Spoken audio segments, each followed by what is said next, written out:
Ne, neobičan je film što je music. Pa ne, moje su oči uprte u taj Oscar, šta ako svi odu u zatvor. I onda gledaju svi u publici. Ja njega najviše mrzim od svih glumaca. Komentari na ovaj pop standard će da budu nešto epohalno. Sama činjenica što neko kaže svi su hteli da budu Batman, a ja sam hteo da budem Hajduk. On nije najgori film koji sam ikad gledala, ali... Ja to bojkotujem zbog Bikovića i onda... Ti si bojkotovao i pre Biković. Pop standard se prati, situacija se razvija. Poštovani gledalci, dragi prijatelji, braće i sestre, ili kako već ide. Dobrodošli u još jedan pop standard. Drugovi i drugarice. Dame i gospodo. Ja sam pošao prvo da kažem drugovi i drugarice, ali Milica me je prostrijelila očima i rekao sam ko bolje nemoj. Dakle, ajde odmah da te najgore stvari izbacimo pred publiku. Dakle, Vujke opet nije sa nama. Vujke nije sa nama i to je već jedan krupan udar i onda da ja još sada neopreznim izjavama tjeram publiku. Vujke je opet opravdano odsutan po pitanjima nacionalne bezbjednosti. Kada bude objavljeno, bit će vam drago da to čujete, ali za sada ne smijemo ništa da komentarišemo u bilo kakvom pogledu. Tako da Vujke će se vratiti, kao i James Bond, ali u boljem stanju. Kao Schwarzenegger, I'll be back. Tako je. Filip je također opravdano odsutan ovaj put, ali smo našli više nego zadovoljavajuću zamjenu.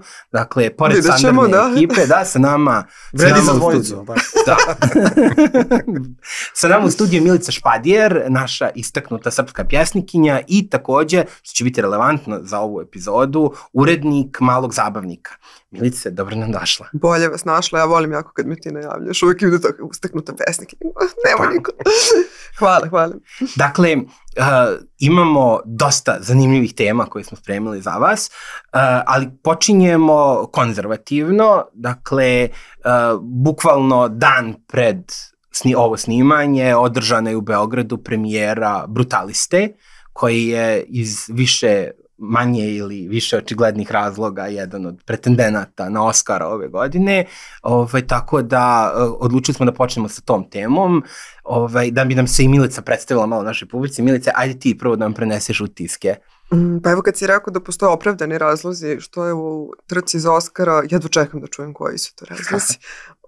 Sad, stvarno bez pretjerivanja, to je jedan od onih filmova koji te toliko iznerviraju, zato što ne možeš da shvatiš kako su se našli na mesto na kom su se našli. Užasno me zanima da li se slažete sa mnom, ali eto, dakle, pretpostavljam da on nije najgori film koji sam ikad gledala, ali imam takav osjećaj. Pre svega, zašto? I posle sam, dakle, potpuno revoltirana posle gledanja. Dakle, nisi gledala Emiliju Perez. Ne, ja sam gledala Emiliju Perez, meni se Emilija Perez baš jako dopada. Da, vama se nije dopala Emilija Perez. Ajde, doći ćemo i do toga.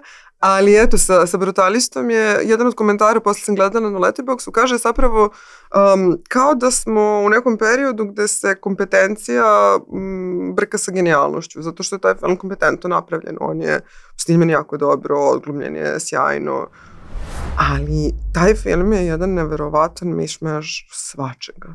I užasno me zanima kako će se pozicionirati u ovom novom svetskom poretku, zato što tamo imamo Jevrejina, imamo napastvovanje, imamo njegovog prijatelja Crnca, imamo nedostatak majke, imamo dete koje pati, ženu koja je u kolicima, dakle sve je štiklirano i sve je potpuno besmisleno. Izvanredni vizuali i dugi kadrovi, to je isto jako imperativno danas.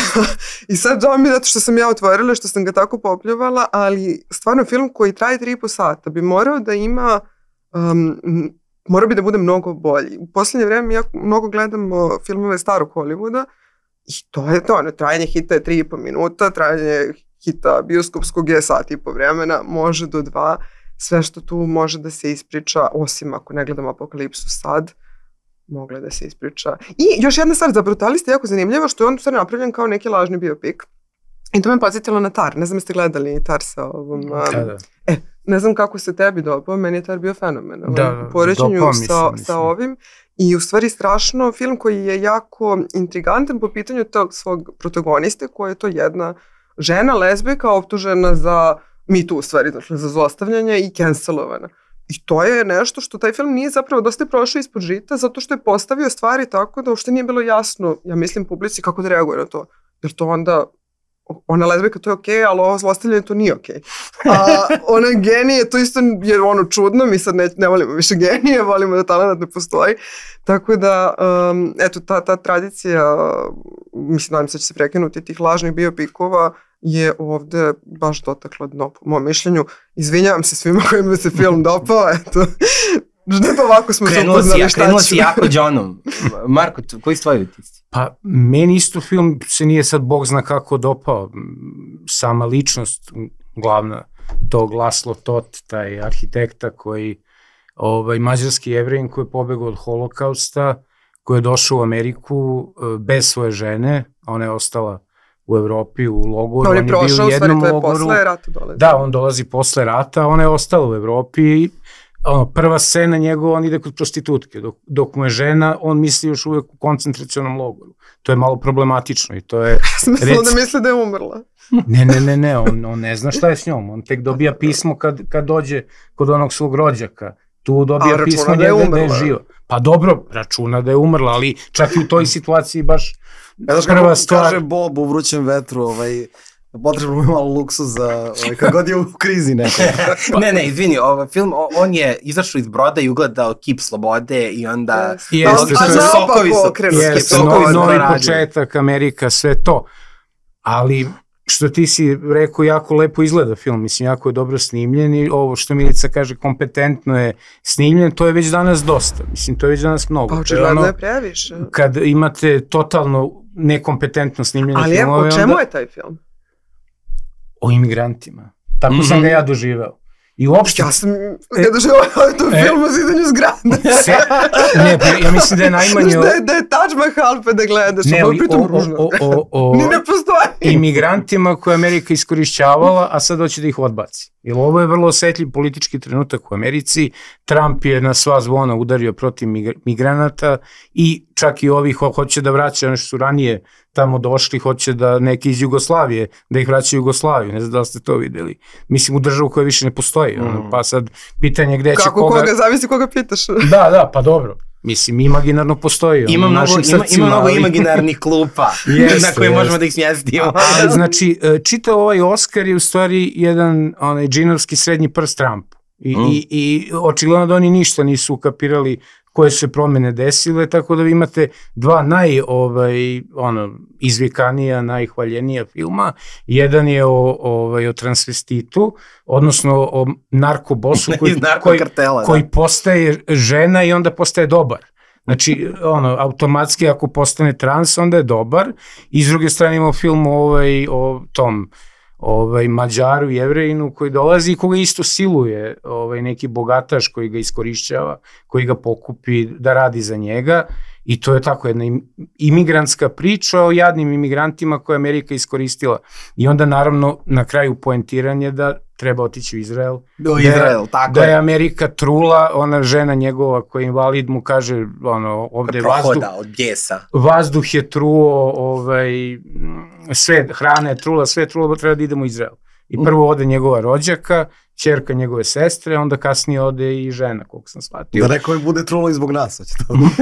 Mada, što kaže Milica, tu u arhitekturi, to bi kao trebalo bude film o arhitekturi, ali vrlo malo tu ima o arhitekturi. Samo na kraju, kad ima ta njegova izložba retrospektivna njegovog života, to Bijenala u Veneciji, tek tu njegova ta rođaka govori o tome šta je bila njegova vizija arhitektonska, taj brutalizam, da je on doživljavao zgrade kao mašine u kojima nema ništa suvišno i uopšte ideja tog stila arhitekture koji je kod nas bio posle Drugog svjetskog rata i tekako zastupljen. Tako je, plus pogrešno ga interpretiraju u svemu tome, zato što obično se površno brutalizam tumači kao neka vrsta represivne arhitekture. Zastrašivanja. Tako je. A dobro, ali to je igra čitava sa naslovom koja je u stvari brutalista. Tako je, a brutalizam je zapravo jedna esencijalistička arhitektura. Dobro, sad ide ove apologije stvari. Ali nije to sad, mislim, razumiješ, to je prosto jedan arhitekturni trend koji imaš ga u Londonu, imaš ga, bukvalno ga imaš svuda. Neko je sve popularniji danas. Da, danas se vraća veliki comeback. Jeste. Vi ste odlično sve to popisali i mislim, Milice, ti si sama odgovorila na zašto je toliki kandidat za Oscara, pa oni su bukvalno se čekirali sve. Ali ovo što Marko kaže, da li je to zapravo dočekalo nespremno nekako Trumpova pobjeda, malo ne kao da su oni očekivali da se da sve planirano zapravo prije toga. Ali za Emiliju Perez sam tela te pitam, on postaje dobar, pa ne postaje dobar, on je manijak. Pa pomaže žrtve narkotrafikinga. Da, šatr. Ali svakako je bolji nego što je bio dok je bio muškarac. Što opet može psihološki se tumači da je to bila neka represija pre toga, pa posle kad je postao žene... Da, ali ova Emilija Perez, ja kažem dobri film, meni se i dopao, ovome nije, ali on, to što je ova trans osoba, to nije centralna tema filma, odnosno uklopljeno je u nju, ali to je centralna tema filma, u stvari obsesija i pokušaj. I ono što je zanimljivo u stvari sa tim izborima za Oscar, ne znam se, Supstanca, Nora, Emilija Perez, pa ajde, donekli ovaj nesretnik, oni imaju jednu centralnu temu pokušaja bega od sebe. I Noru, jeste gledali? Yes. Nora je to kao, nadam se da će ga i dobiti i ona se nekako najbolje i uklapa u ove nove tokove. Ali to je dakle jedna klinka koja je suštinski neka poluseksualna radnica koja pokušava da pobegne iz svog miljeja, udaje se za nekog ruskog bogataša.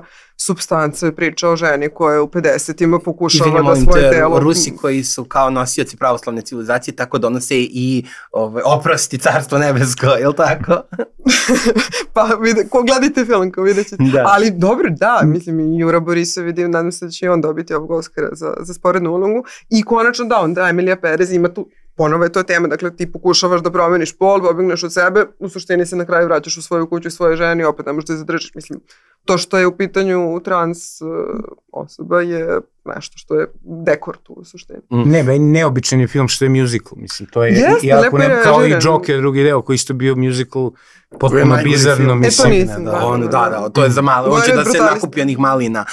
Ne, ali dok smo još na brutalisti, dakle, Steva nije mogao da gleda film sa nama, i zato sam ja bio zadužen da ga gledam i Stevinim očima, tako da sam se ja onako podijelio i gledao sam ga s jedne strane sve ovo o čemu ste vi pričali, dakle estetika filma, unutrašnji sad, ima tu jako zanimljivih stvari, ali da, dakle čekirani, bukvalno kao sve sa AliExpressa, pijanista sa AliExpressa, pa to čak i Brodija doveli, jeli? Pa onda ti Tarkovski sa AliExpressa sa dugim kadrovima. Ima jako mnogo citata. Oni strašno vole to. Pa bukvalno one priče, čuveni monolog ovog Roberta Downey Jr. kako se dobija Oscar iz Tropic Thunder, ko se sjeća. Never go full retard. Jel' tako? Dakle, to imamo invalida pripadnika manjine koja je žena u kolicima, jeli? Imamo pripadnika manjine koji... Ali dok se one ne pojave, te dve svrake, nekako i jajd. Ali od toga, ta prva polovina filma je zanimljiva i nekako i funkcioniše. Pa ne, ima to kodriranje zanimljivo. Kostimirana drama, malo epoha. Meni čak i ta scena s prostitutkom, ona te navodi da pomisliš da će film imati određeni erotski naboj u kom će se možda i čitati drugačije. Da, međutim, na tom političkom nivou, to je sada jedna apsolutno bizarna stvar. To je ono gdje nam je Steva falio. Dakle, mi tu imamo zapravo... Tačno kako je Marko rekao, jedan pokušaj da se zapravo pokaže srednji prst Trumpu, ali se u tom pokušaju radi bukvalno ono što američki neonacisti i bijeli suprematisti zamjeraju crncima i Jevrejima. Znači oni imaju, dakle prvo sama priča prikazuje ono zašta bijeli suprematisti optužuju Jevreje. Znači dolazi neko ko prezire njihovu kulturu i njihovu religiju, koji onda pod imenom nekog visokog estetskog stila, on njima potura lažnu kulturu, pravi im crkve koje ne liče na crkve, ubacuje neke, njih svoje sakralne, on sve vrijeme potura priču o holokaustu, umjesto priče o sjećanju na majku, kapele za molitvu i tome slično. Dakle, on sve vrijeme subvertira kulturu, prezire bijelu elitu koja je stvorila Ameriku, to imamo te Vaspovce njihove klasične sa svoje dvije ruke stvorili imperiju. Van Buren, mislim, samo prezime tog lika je vrlo isto znakovito. I još ih čak seksualno izopačuju, jer su oni jedna normalna porodica, ovo je onda postaje opsjednut nekim tamo Jevrejima. Dobro, ali osnovna premisa ti ne valja, oni nisu normalna porodica. A izvini, moram da upadnem sa nečem jer sam se setila. Inače, kako se on zove, Laszlo Toth. Laszlo Toth je postojao i to je čovek koji je napao pijetu. Ne znam da li se uopšte sećate, to je bio neki, teroristički napad. Čovjek je došao i čekićem izudarao pijetu i otkinuo je bilo ruku i nos. 72. recimo. To je bio Laszlo Toth. Dobro, ne mislim samo to ime ili je bio arhitekta i sve, ili samo ime? Ne, samo ime. Laszlo Toth je to univerzalno jevrijsko ime, nego kad sam u mađarsko, kad sam posle googlala, eto, nisam uopšte znala da je pijeta bila vandalizovana. Tako da imamo baš taj moment, znači, s jedne strane imamo potrebu da se subvertira ta bijela Amerika vaspovska, sa druge strane imamo primjer te subverzije koji bukvalno kao da su ga pravili bijeli suprematisti, jer ako neko gleda iz njihove perspektive, apsolutno će tako da ga čita, kao onaj čuveni Tatsuya Ishida, Milica i ja ga znamo, japanski bijeli suprematista i nacista koji pravi nacističke stripove, jako lijepo nacrtane, uzgled bude rečeno, i još onda preko svega toga imaš utisak da su to poslali na odobrenje u Mossad i Mossad je rekao, dobro vam je ovo, dobro vi razvaljujete to, ali mora malo još i država Izrael da bude nešto najljepše na svijetu. I dobio se takav jedan galimatijas ludački koji bukvalno nalazi se, u tom smislu je stvarno dobar svjedok vremena. Znači nekako se film stvarno ulazi u oko uragana. I okrenut će Trumpa protiv Izraela. To ne verujem. Hoće između ostalog, jer je to upravo ta vrsta dinamike koju mi ovdje imamo. Dakle, s jedne strane imamo Zapad koji sebe doživljava kao da ih sponzoriše. Dakle, mi smo vas stvorili, mi vas finansiramo, mi smo vam dali odrešene ruke, da radite šta hoćete, a vi samo pravite nešto, samo nas potkopate i još nas preko toga mrzite, a ovi s druge strane imaju utisak kao vi ste zapravo uvijek već nasljednici onih istih nacista koji su nas ubijali, vi ste nas iz nacističkih logora stavili u drugu vrstu počinjenosti, mi smo za vas uvijek drugorazredna bića, vi ćete nas uvijek da posmatrate, i to je ta priča kao mislim, taj nivo bizarnosti, da se šalje ta poruka američkom ljevičaru, glasaču Demokratske stranke. Evo, ja, ugledni Jevrejin koji je završio jednu od najelitnijih škola u Evropi i koji se kreće u elitnim krugovima, pravi projekte koji koštaju milione u današnjim dolarima. I ja sam zapravo isto što i taj mučenik crnac, koji jedva prehranjuje svoje dijete, koji radi kao terorak. Mi smo kao ista priča, a ovo je naš tlačitelj. Pa to je Eduard Limonov kad ode u... A čekaj, jesu to Stevene oči, jel bi tako? Pa ne, moje su oči uprte u taj Oskar, šta ako svi odu u zatvor pre... To sam baš teo da kažem. Znači, otkriju se Epsteinovi papiri i bude poluprazna sala, tako da... Ali nemam utisak, danas je to kao nešto objavljeno da ima nešto toliko bombastično za sad. Mada i USAID nije počeo bombastično, pa onda je to malo krenulo da se odmotava. Ja očekujem da tek prave stvari dolaze, nekako sam pun entuzijazma.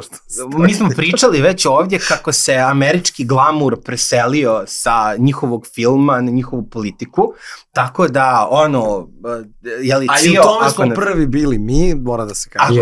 Ako nas slušate, molim vas, kao treba da se imena sa Epsteinovog spiska čitaju na dodjeli Oscara.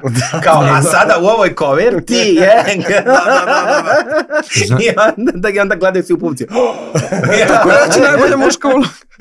To bi vratilo gledanost Oscarima, ona tradicionalno pada, dakle evo imamo direktno rješenje. Znaš šta, to bi bio dobar što da ih sve tamo na jedno mesto stave pa da ih pohapse odjedno. To je bila teorija zavere. To su lica od ranije poznata pozicije. Pazi, znaš, to je recikliraš teoriju zavere, ako se sećate ljudi sa Bidenove inauguracije. Znači, postojala je priča, Q... QAnon. Jedna od QAnon priča je bila kao, namerno su dopustili, sve je deo plana, pustili su da pobedi, da oni svi dođu. Jedno 2 godine i dalje je sve bilo deo plana. Sve je bilo deo plana, da, i onda je 10 miliona vojnika došlo u Washington da to obezbeđuje, a u stvari oni su tu da upohapse, da otvore tunele, decu da oslobode ovo što izlostavljaju. Tako da, I možda bi im pošlo za rukom da ovi nisu lajali na forumu, razumiješ? Ne, bilo bi fora stvarno da se to desi, da dodali Oscara. Pa mislim, pazi, nije isključeno da će neko od tih voditelja da, kao one čuveni, da li je Ricky Gervais je imao one čuveni. Da, to nije bilo na Oscarima, na onim Golden Globes, mislim, da kad ih je sve prozivao. A pazi, s obzirom da je poslednji čovjek, dobra duša u Hollywoodu umro nedavno, David Lynch, sad više ništa ne sprečava da oni budu pohapšeni. Da, mislim, kad si pominjao Davida Lyncha, smo pominjali u prošloj emisiji, nažalost u ovoj emisiji moram da pomenem Gene Hackmana koji je pre 2 dana preminuo pod vrlo misterioznim okolnostima, on i žena koja je inače 30 godina mlađa od njega, tako da neki su sugerisali da je to bio neki suicide pact, da su oni pustili ugljen monoksid zajedno, ali to je vrlo čudno deluje. Mene podsjeća na Čorbinu pesmu, ubio prvo ženu po sebe. Nađeni su mrtvi, ali sigurno, po mom mišljenju, najveći američki glumac u poslednjih pola veka. Znači, od trenutka kad je Brando prestao da igra toliko često i toliko istaknute uloge, po meni je Gene Hackman bio apsolutno čovjek stena, mislim, glumac koji nijedan film maltene loš nema, osim onog užasnog filma sa Owenom Wilsonom gde on igra nekog generala, antisrpskog filma, mislim, ali ovako njegova karijera od francuske veze, pa prisluškivanja, Strašila sa Al Pacino, fantastičan film, Noćna kretanja, isto jedan fantastičan film. Znači, te 70. godine su zlatno doba američkog filma i uopšte tad je film bio umetnost. I tad su standardi bili jako visoki, ovo što Milica kaže, ovo danas što ti deluje kao neka umetnost, odnosno umetničarenje u kadriranju, u fotografiji. Jeste, ali moram da kažem da su 70. najneobičnije, u stvari, najviše odskaču. Ti kad gledaš filmove iz čak i 30-ih, znači to je maltene rođenje zvučnog filma, 30. 40. sve je manje više normalno do 70-ih. U 70-im se sve raspada, ali to može da se prati najbolje po modi, u stvari meni je to najviše vizualno jasno, ali ti onda imaš jako veliku količinu eksperimentisanja sa svačim. Ajde, ne toliko čak i sa žanrovima, koliko to vizualno drugačije, dakle imaš one zrnaste odjednom ponovo se vraćaju, znači ti imaš filmovi 70-ih koji izgledaju lošije nego filmovi snimani 30-ih, bukvalno. Gledaš to Aleksandra Nevskog, ajde dobro Rusija, ali to je nešto potpuno vizualno neverovatno. I onda tu imaš 70. ne mogu ono osvetljenje da namesti, znaš, koji se vidi, ne vidi se, šta se dešava u kadru. Ali, dobro, to je bio raspad političkog sistema, Watergate, posle Vjetnama, razočarenje, neki cinizam koji je bojio sve, mislim, i filmove, i onda su tu tako ti glumci poput Gene Hackmana, poput Roberta Duvala, poput Jacka Nicholsona, su mogli da postanu face. Jer oni nisu imali lica hollywoodskih glumaca, Warrena Beattya, Paul Redforda, Roberta Redforda, Paula Newmana. I Harvey Keitel se tad pojavljaju. I Harvey Keitel, znači to je čitao jedna plejada glumaca i meni je možda Gene Hackman među njima bio i najdraži, i kad razmišljam kako se čovjek povukao pre 20 godina, nije se brukao kao Robert De Niro, mislim, koji je sa svakim novim filmom, blam te hvata kad ga vidiš, mislim, šta priča i u kakvim sve filmovima glumi, znači... A i politički šta priča. Dobro, to posebno, ali uopšte... Ali baš i Al Pacino i svi ti veliki glumci iz 70-ih i 80-ih su se banalizovali, profanizovali i nekako... A Gene Hackman to nije uradio, znači on je otišao na vrhunac. Clint Eastwooda, jeli? Da. I pročitao sam negde Dan Aykroyd, znači on je bio od onih solidnih likova, kao Paja Vujsić, znači on se pojavi, ti uopšte nemaš osjećaj da on glumi, znači on je toliko bio prirodan i nije uopšte bilo te mistifikacije, metodske, kao Daniel Day-Lewis, sad ja ću da glumim... Ja jako ne volim. Ja njega najviše mrzim od svih glumaca ikada, mislim. Baš ima jak klub mrzitelja. Da, ne, sad ja moram da bi glumio lika koji je obućar, da idem 5 meseci u Firencu da učim da opravljam cipele. Kaže samo od glumi. Mislim, od glumi, pa to je čuveno kad je Laurence Olivier rekao Dustinu Hoffmanu, kad su snimali onaj film Maratonac, kad mu rekao, ali da, ja ne mogu sad, ovaj lik, on je kao, dragi moj Dustine, odglumi, ne moraš da budeš ratni zločinac da bi, da moraš sad ideš, pošto on glumi nekog nacistu, Mengela, mislim, u principu. Znači, Gene Hackman je bio ta stara škola, znači on se pojavi, odradi svoje, nema mistifikacije. Dan Aykroyd je napisao, ne znam, negde sam pročitao, da je snimao s njim neki film i da mu je rekao, Gene Hackman kao, meni od reditelja samo treba 3 uputstva. Glasnije, tiše, brže, sporije. I ništa drugo. Eto, mislim, nadam se da će na Oskaru da imaju sigurno neki prigodan za njega segment. Da, pa ali vidiš, to je bio jedan intervju sa Tarantinom koji sam davno čitao i pitali su ga šta ne biste nikada mogli da dozvolite u svom filmu. Jer to je bilo kao, Tarantino ima skandalozne, za Boga, stvari u filmovima, kao gdje vi povlačite crtu. I kao Tarantino, neočekivano z meni, nije išao razgovor u tom smjeru. Ko Joe Rogan je rekao gdje povlači crtu. Dakle, kaže, ne dozvoljavam da se ubije životinja za potrebe snimanja filma. Što se to? Kaže, ako treba Buba Švaba da se zgazi. Neću da prava Buba Švaba bude zgažena, ne zato što sam ja sad neki veliki ljubitelj životinja, nego što film mora da bude iluzija. Film mora da bude dočaravanje stvarnosti, a ne sama stvarnost. Dakle, ako treba neka životinja da ubije, postoji filmska magija koja to može da prikaže. Sve ostalo je ljenost. I ja sam iz nekog razloga to baš čitao, jer kažem, nije bio uopšte taj zaštita životinja kontekst razgovora. Ja sam to baš uvijek taj moment povezivao sa tom pričom o metodskom glumu. Dakle, to i sa grčkom tragedijom. Ako treba da ti glumiš lika koji ima 150 kila, stvarno ne moraš da se ugojiš 150 kila. Postoji čitav Oscar koji se dodjeljuje za šminku, jeli? I Bogu hvala, pa to je Colin Farrell sa Pingvinom najzad svima pokazao, jeli? Da možeš vrhunski da odigraš grbavog, čapavog, kepeca, debelog, i da stvarno ne moraš da se uništavaš zdravstveno da bi tako nešto uradio. Ali to je koji, ne znam da li su Simpsonovi ili South Park, kad traže krave, nešto treba da ih snimaju, kao evo tu sam krave, a ne mogu prave krave, one ne izgledaju dobro, kao moraju konje da ih farbaju. To je bio jedan glupi stari od onih Hallmark filmova, što se za Božić tancaju, jeli, bukvalno ispod čekića, ja mislim se zvao Božić u Connecticutu, jeli, i ona klasična priča. Pa to je jedan od tih remake-ova, ja mislim, tih filmova iz 40-ih, oni su imali početkom 90-ih i Holiday i Čudo u 34. ulici. I gomila tih filmova 40-ih su ponovo bili pravljeni. Pa ovdje je bio taj moment kao, jeli, naravno, moćna osnažena žena, producent, dolazi u selo i tu poznaje lokalnog drvosjeću, jeli, koji onako vraća korinju. I onda između ostalog bio jedan moment kao oni su se potrudili, posjekli su jelku, okitili su i napravili pravo, onako, baš jedan školski primjer dobre božićne jelke i kao dolazi na producente. Kao, ova jelka je užasna, sklonite i donesete tradicionalnu ružičastu.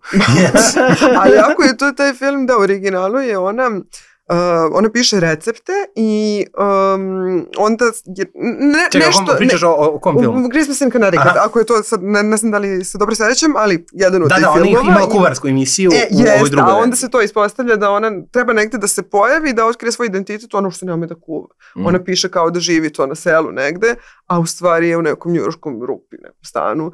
I onda to sticajem okolnosti završi na selu, jer mora nešto da lažira večeru za nekog vojnika, veterana. Ali super film, baš jel imate još nešto vezano za Oscare?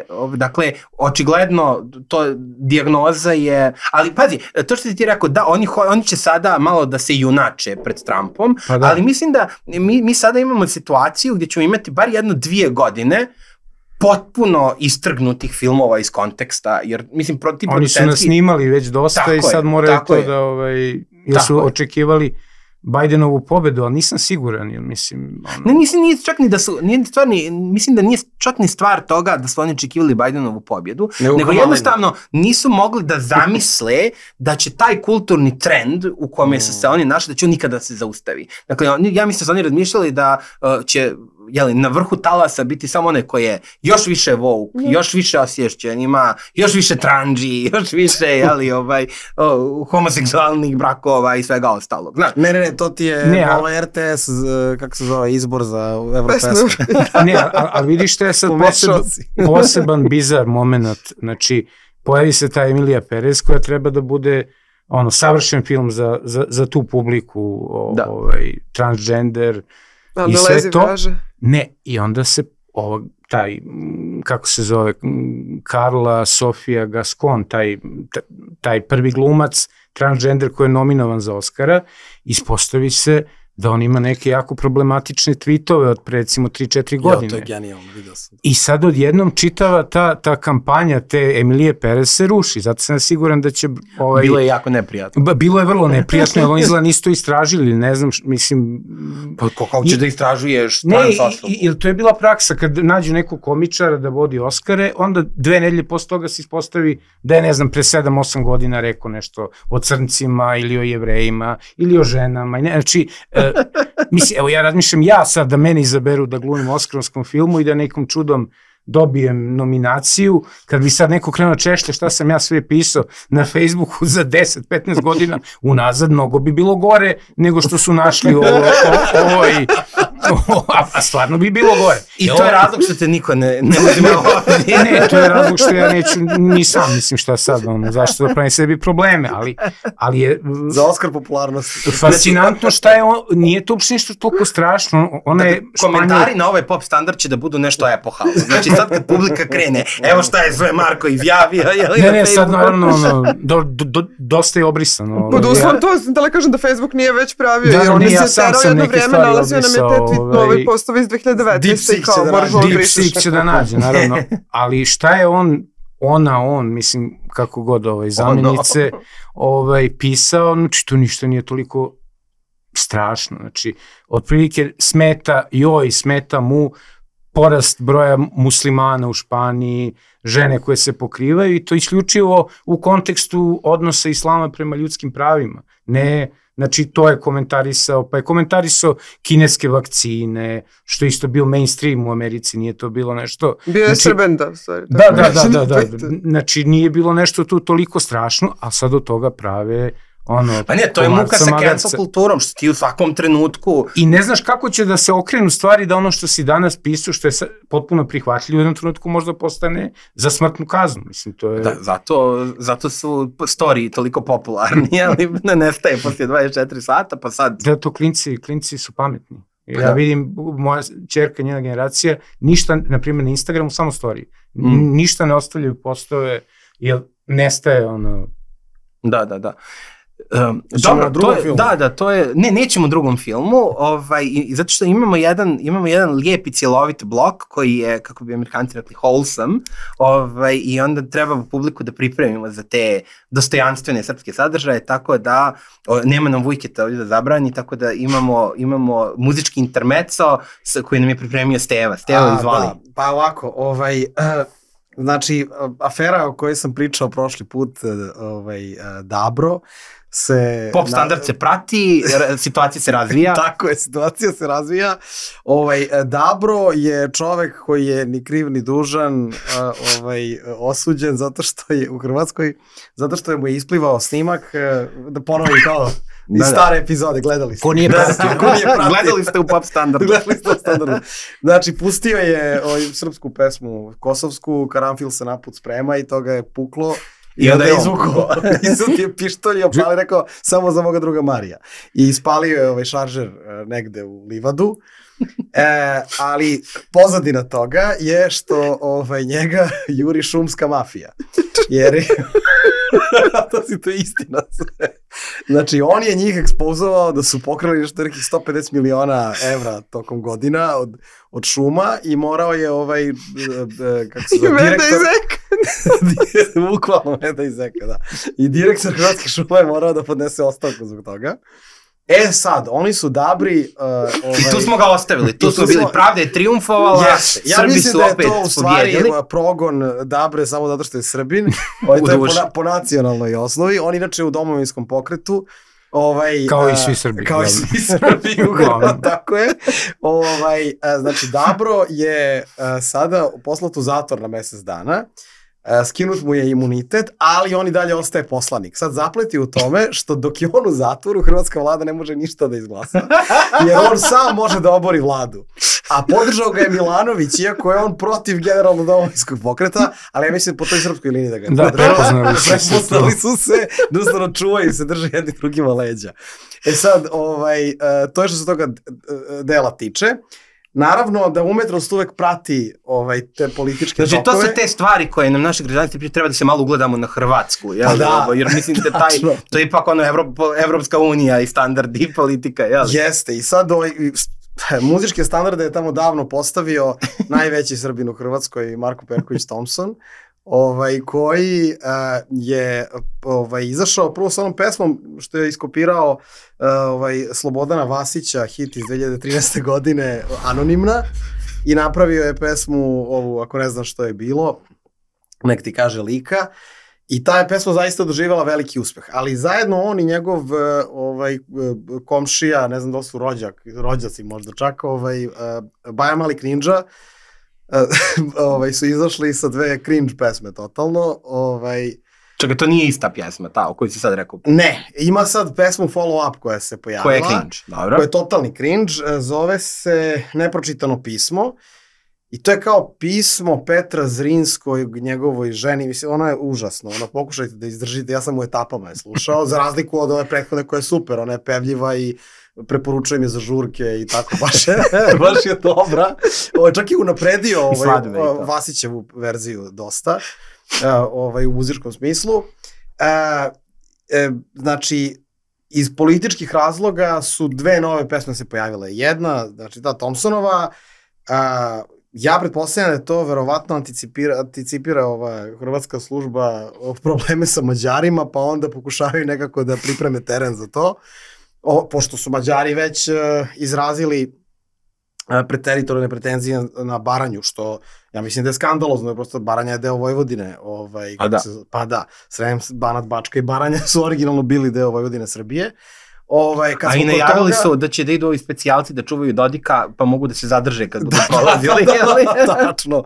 Pa otišli su, tamo su sad. Pa da, ali ako su išli pješke. Da, viš kojim putem su išli, to je dosta zanimljivo. Nešto ja vidim u budućnosti jednu međunarodnu konferenciju gde mi, Mađari i Italijani to rešavamo. Ispravljamo taj nepravoprijemnonskog sporazuma.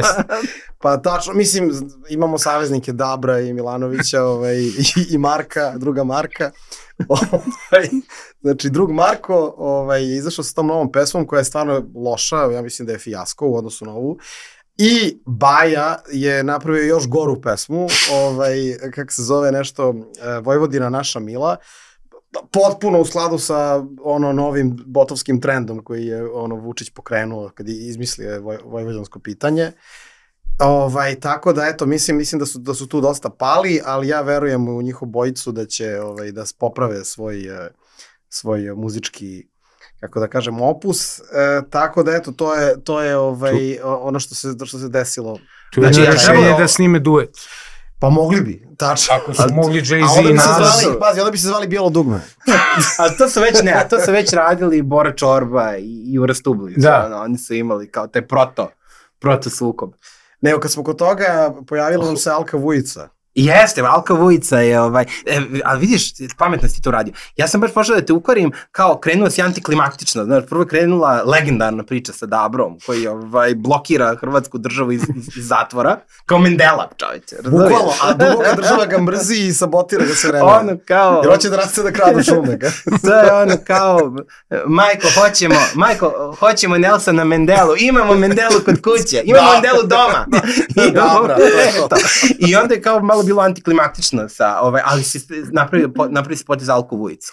Dakle, kao što znate, mi obično imamo kolektivne odlaske u bioskop za koje se ekipa Pop Standarda sprema.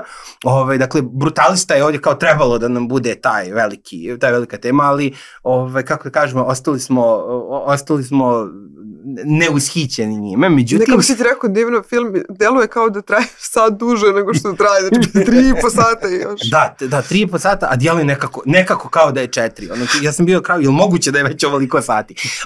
Ali Steva i ja smo ni krivi ni dužni otišli na jednu drugu premijeru. Odnosno, ja sam se priključio njegovoj sekti. Dakle, ajmo da reklamiramo Pop Standard. Dakle, rekli smo da nam preporučujete i da ćemo da vas slušamo i preporučili ste i poslušali smo. Dakle, neko je preporučio Stevi crtani film, Steva ga je preporučio meni, ja sam angažovao ovu stručnu konsultantsku ekipu od svoje dvoje djece od 8 i 7 godina. Ne, imamo jednog pasioniranog gledalca koji kaže, hoću samo da slušam o ustašama i crtačima, ništa drugo me ne interesuje. Ja sam običao da će da bude to. I čovjek nam je preporučio crtač sa ustašama. Da što je predivno. Da, znači, bukvalno smo dobili crtač sa ustašama i priča je urnebesna. Dakle, nama je preporučeno da pogledamo crtani film i Steva se priključio. Situacija je bila, znate ono kad roditelji vode djecu da gledaju crtani film i onda roditelji su smoreni, a djeca prave haos i roditelji moraju stalno da ih učutkuju. Evo, kod nas je bilo obrnuto. Znači, imali smo 2 male djece koji su onako lijepo gledali crtani film i Stevu i mene koji smo se pored kikotali, dobacivali, vrištali od smijeha, domunđavali. Dakle, stvarno imali smo veliki događaj. I preporuka svima da ga pogledaju, to je. A da kažemo i koji je film. Da. Dakle, mi smo vidjeli samo trailer koji je djelovao kao dobar fazon. Dakle, film je kod nas, toliko toga ima da se kaže. Dakle, film se zove Rebellious i u pitanju je jedna na izgled potpuno generička bajka pseudo-Disneyevska. A čekaj, kako on završio sa prevodom sa kojim je završio? Imamo nekoliko misterija, Steva i ja smo razradili najvjerovatniju teoriju. Dakle, jedan na izgled potpuno generički film iza koga stoje producentske kuće iz Velike Britanije za koje niko nije čuo, izbacuju nešto što je apsolutna dekonstrukcija svih negativnih trendova u animiranim bajkama zadnjih 20 godina, pritome uz duboki upliv slovenske, dakle strukture slovenske bajke, znači srpske, češke, poljske i ruske, uz apsolutno rusku ikonografiju. Sa ruske, da. Tako je, uz apsolutno rusku ikonografiju i u svemu tome daju odrešene ruke našim producentima da to prevode kontekstualno i slobodno i da dovode ekipu koja će da bude šarolika u smislu da se sada, pošto je sam film je takav da ima jako mnogo ljudi iz različitih krajeva svijeta koji imaju svoje koloritne akcente na engleskom jeziku, da urade ono što mi pričamo već, ja to pričam 20 godina, da dovedu različite predstavnike različitih regionalnih akcenata srpskog govornog područja štokavskog i da napravimo jedan potpuni cirkus. Dakle, zaključak Stevin i moj je bio da iza ovog crtanog filma stoji GRU, dakle, stoji Ruska obavještajna služba, jer ovo je, to je toliki šok napravili, ja sam poslije ustanovio, Guardian je osudio film. A, pa ipak su znači, Guardian je došao. Dobra preporuka, mislim. Guardian je morao kaže, ne, ovo nije to, ovo nije feminizam, šta učimo našu djecu, Signal Boy 2, to je to. Bukvalno, ali ne, mislim, ako su Maša i Meda ruska propaganda, znači, onda je ovo, mislim, parada pobjede 45. na Crvenom trgu sa Staljinom. Ali reci kako počinje. Počinje zapravo... Dakle, sve počinje kao klasični woke američki crtani film sa jakom, samosvjesnom princezom koja zna šta hoće, koju niko neće da naređuje, koja jaše na konju i njen dugogodišnji dečko koji izgleda kao da je friend zona, jaše iza nje onako bespomoćno, on je šeprtlja, ona je sva sposobna. Dakle, djeluje kao potpuno šablonska stvar i onda krene jedno po jedno. To jeste ruski fazon. Ne. Oni su štiklirali sve elemente onoga što zapravo jeste moderna kinematografija. Mislim, mi imamo danas jednostavno dječake i djevojčice koji gledaju crtane filmove koji su nekada više zanimali dječake. Znači, mi imamo sada autentičnu žensku publiku koja hoće ženske likove koji neće prosto da zaspu i da ih probudi princ i da ih spasi. Ali isto tako neće da imaju djevojčice koji su zapravo dječaci, koji imaju te funkcije. I ovo to pogađa baš u duhu naših tradicionalnih slovenskih bajki. Znači, to je bukvalno, i struktura je one klasični hero's journey. Dakle, imamo... Tako je. Dakle, mi ako znamo da je Tolkien strašno mrzio Disneya, zato što Disney je na jednom suštinskom nivou dekonstruisao bajku i to je počeo čak i kod onih koji na naizgled nisu problematične. Ali ja sad razmišljam, ne mogu da se setim imena, ali ona naša bajka sa ženom koja je trudna i ne može da se porodi dok ne nađe. To je Zmija Vlaženja, pretpostavljam. Ona ga je otkrila i onda mora da ide i traži ga po celom svetu trud. Pazi koliko je to u stvari može da se uklopi od trudnica koja je glavni junak u bajici koja mora da ide da traži muža koji ostaje zato što je ona pogrešila, uradila što nije smela. Znači ti kad bih tako analizirao... To je bukvalno zaplet ovog kineskog crtača, o kojem ću da pričam malo kasnije. Ali, dakle, ovdje imamo potpuno vraćanje na staru strukturu bajke, imamo vraćanje svih onih obrazaca koji zapravo jesu ono što nam treba, ali nemaju te dekonstruktivne momente. I preko svega toga dobijamo vizualnu ikonografiju koja je u potpunosti proizašla iz ruske animirane produkcije. Ja ne znam da li vi znate, Rusi su uvijek imali jaku animaciju, Sovjetski savez imao jake studije, Rusi danas imaju jako dobre studije. U svakom trenutku, ja mislim, u našim bioskopima se nalazi bar 1 ili 2 animirana filma za koji niko ni ne zna da je ruski, zato što sve je sinkronizovano na srpskom jeziku i tome slično. I ja sam ovdje morao, ne znam koliko da kopam, jer sam bio 100% ubijeđen da je ovo ruska produkcija. Reditelj filma jeste Rus i ikonografija osnovna, bajke, osnovne funkcije. Ma svi kako su obučeni, mislim. Tako je, dakle, kraljevstvo je rusko, orijentalizam. Kako se zovu likovi? Likovi su miješani, znači glavni junak je recimo, on je neki Ronan, on ima malo kao tu skandinavsku, ali opet rusko-skandinavsku priču. Da, i vozi brod kako se zove... Drakar, da. Ali onda recimo, zaplet priče, da, nismo ni rekli kako se zove film. Dakle, kako su sve radili preveli. Ja mislim da su ga loše preveli, zato što je srpski jezik tu bogatiji od ruskog. Zove se Zmaj koji... Ne, princeza koji je oteo zmaj koji otima princeze. Da, a fora je što ne treba bude zmaj nego aždaja. Što se i pokazuje u samom... ali ne zapravo, ali ne. Jer se, pazi, taj zmaj koga vidimo je u stvari veštica koja se transformiše u njega.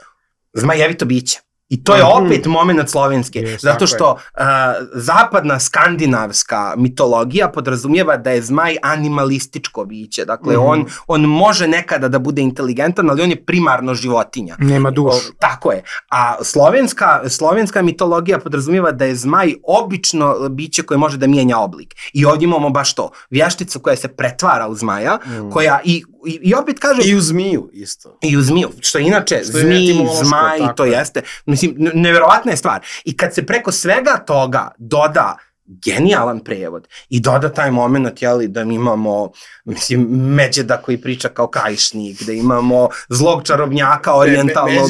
Međedu je torbica iz ovoga... Tako je.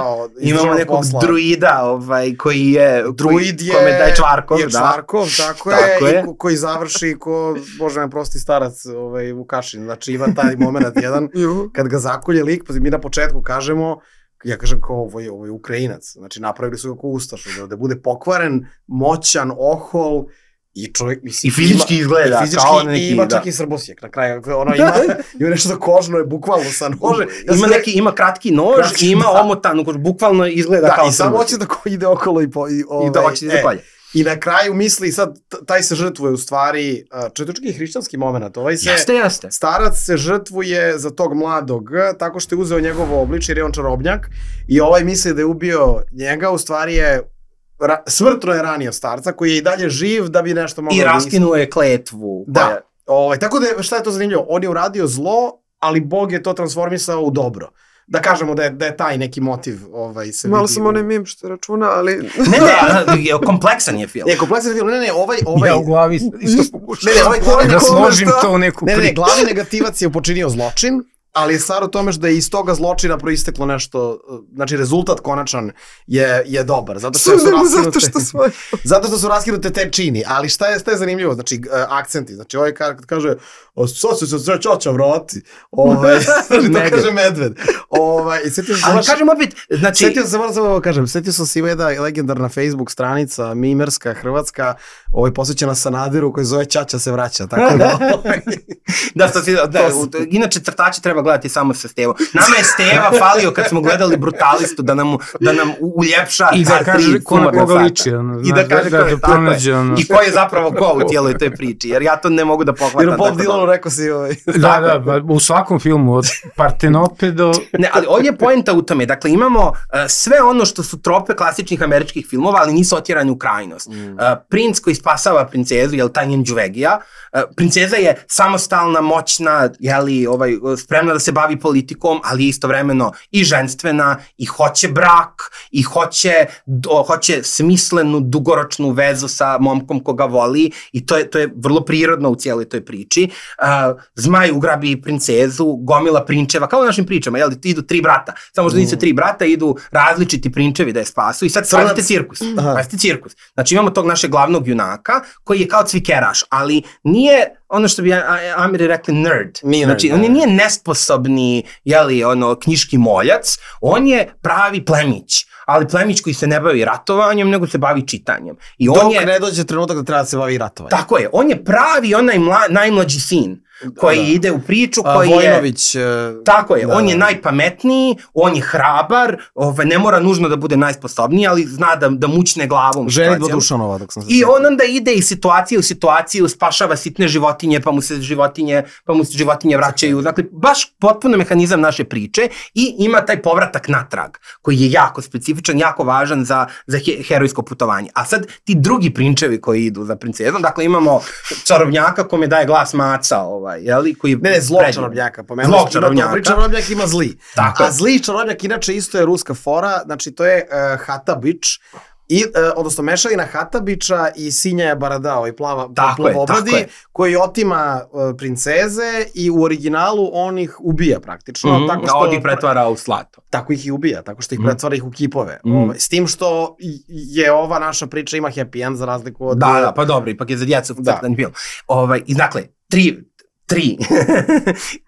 tri dodatna pretendenta.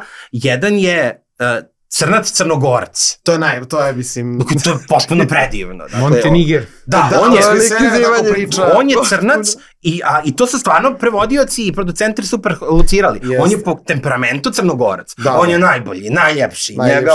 Svaka djevojka bi njega htjela prvo. I na kraju on najbolje prođe. Da, on krene bukvalno kao... Čekaj, greme da spojluješ. Ali se razmišljam, vi znate za ono u Ulcinju su bili potomci Afrikanaca. Pa to je taj. To je taj. Potpuno je utemeljeno onda i u stvarnosti. Jeste.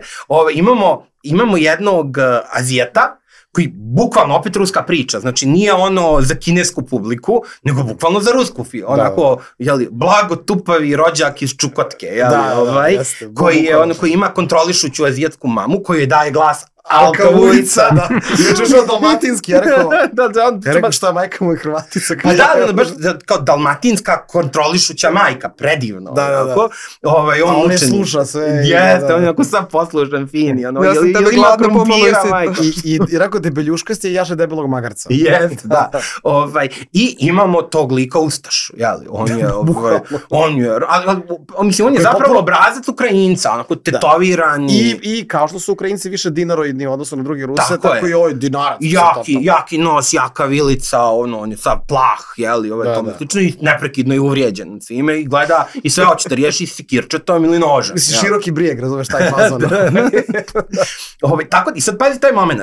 Dakle, ako se držimo naše rekonstrukcije, ruska obavještajna služba preko svojih proksija u Londonu pravi totalno rusku propagandu koja promoviše sve toksične paradigme, jer kažem, ovo nije DEI multikulti priča, ovo je BRICS multikulti priča. Da, kada se oslobode princeze, to je bukvalno BRICS, znači je Japanka, Crnkinja, Indika, koji govore kao Vranjanka. Da, to je genijalno. Znači, Rusi prave propagandu kojom, mislim, ne slušajte nas. Ako se Englezi žale da im je... Čarobnjak govori kao Bosanac, to je najbolje. Pa to, Maca. Da, Maca ga, ali znaš, mislim, to se tako uklapa. Bukvalno 80% crtača je u tom, u sinhronizaciji. To bi bio solidan crtani film da se gleda na engleskom i mogli bi da kažemo da, ovo je jedan dobar trend dekonstrukcije tih negativnih trendova u animaciji. Ovako je spektakl koji treba da gledaju svi, odrasli. I to je to, znači, hipotetička ruska služba izbacuje crtani film da bi ispirala mozak zapadnjacima, to je njihova paradigma, ako je Maša i Meda ispiraju mozak, onda je ovo do daske. Ovo je orešnik. Tako je, orešnik, bukvalno. I onda da rade ono što recimo Disney nama jednostavno ne dozvoljava. Znači, tebi Disney neće dati da ti staviš Crnogorca u neki tan problematičan rasni kontekst. Neće ti dati da staviš negativca koji govori kao pripadnik na etničke manjine, ili tome slično. A Medo je Bosanska krajina, ona baš je dobro. Ali taj Medo je opet, mislim, Ćopićev Medo. Da, Dobričina, onaj. Tako je, znači, bukvalno koji Branka Ćopić. I oni su dali odrešene ruke na način na koji ta velika studija obično ne daju odrešene ruke, jer oni se traže da rekonstrukcija bude sterilna.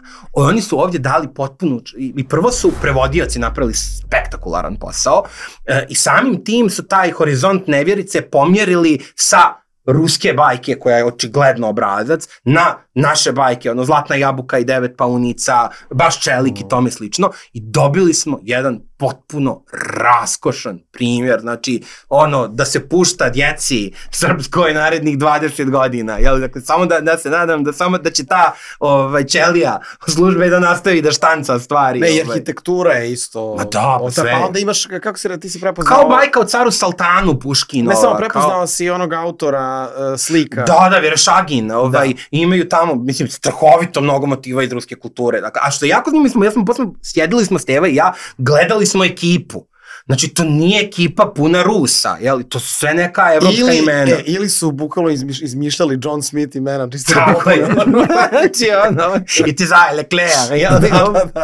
Da, ili je to, ili je bilo jako mnogo Litvanaca, Letona, ali nisam čak ni njih prepoznao. Ne, bilo je seriožno, ti budeš John. Da. I aj zdravo, kako se to...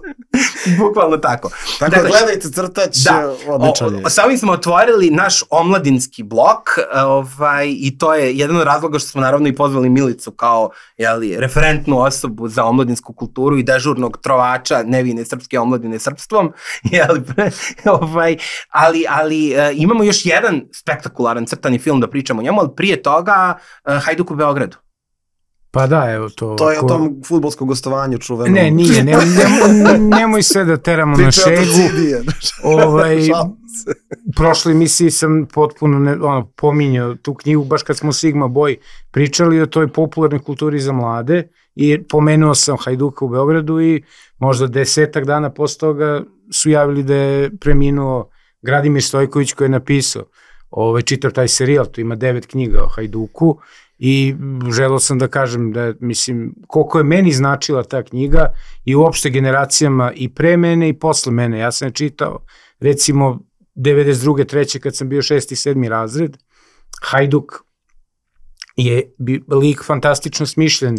On je dete sa sela koje dolazi u Beograd i onda pokušava da se snađe.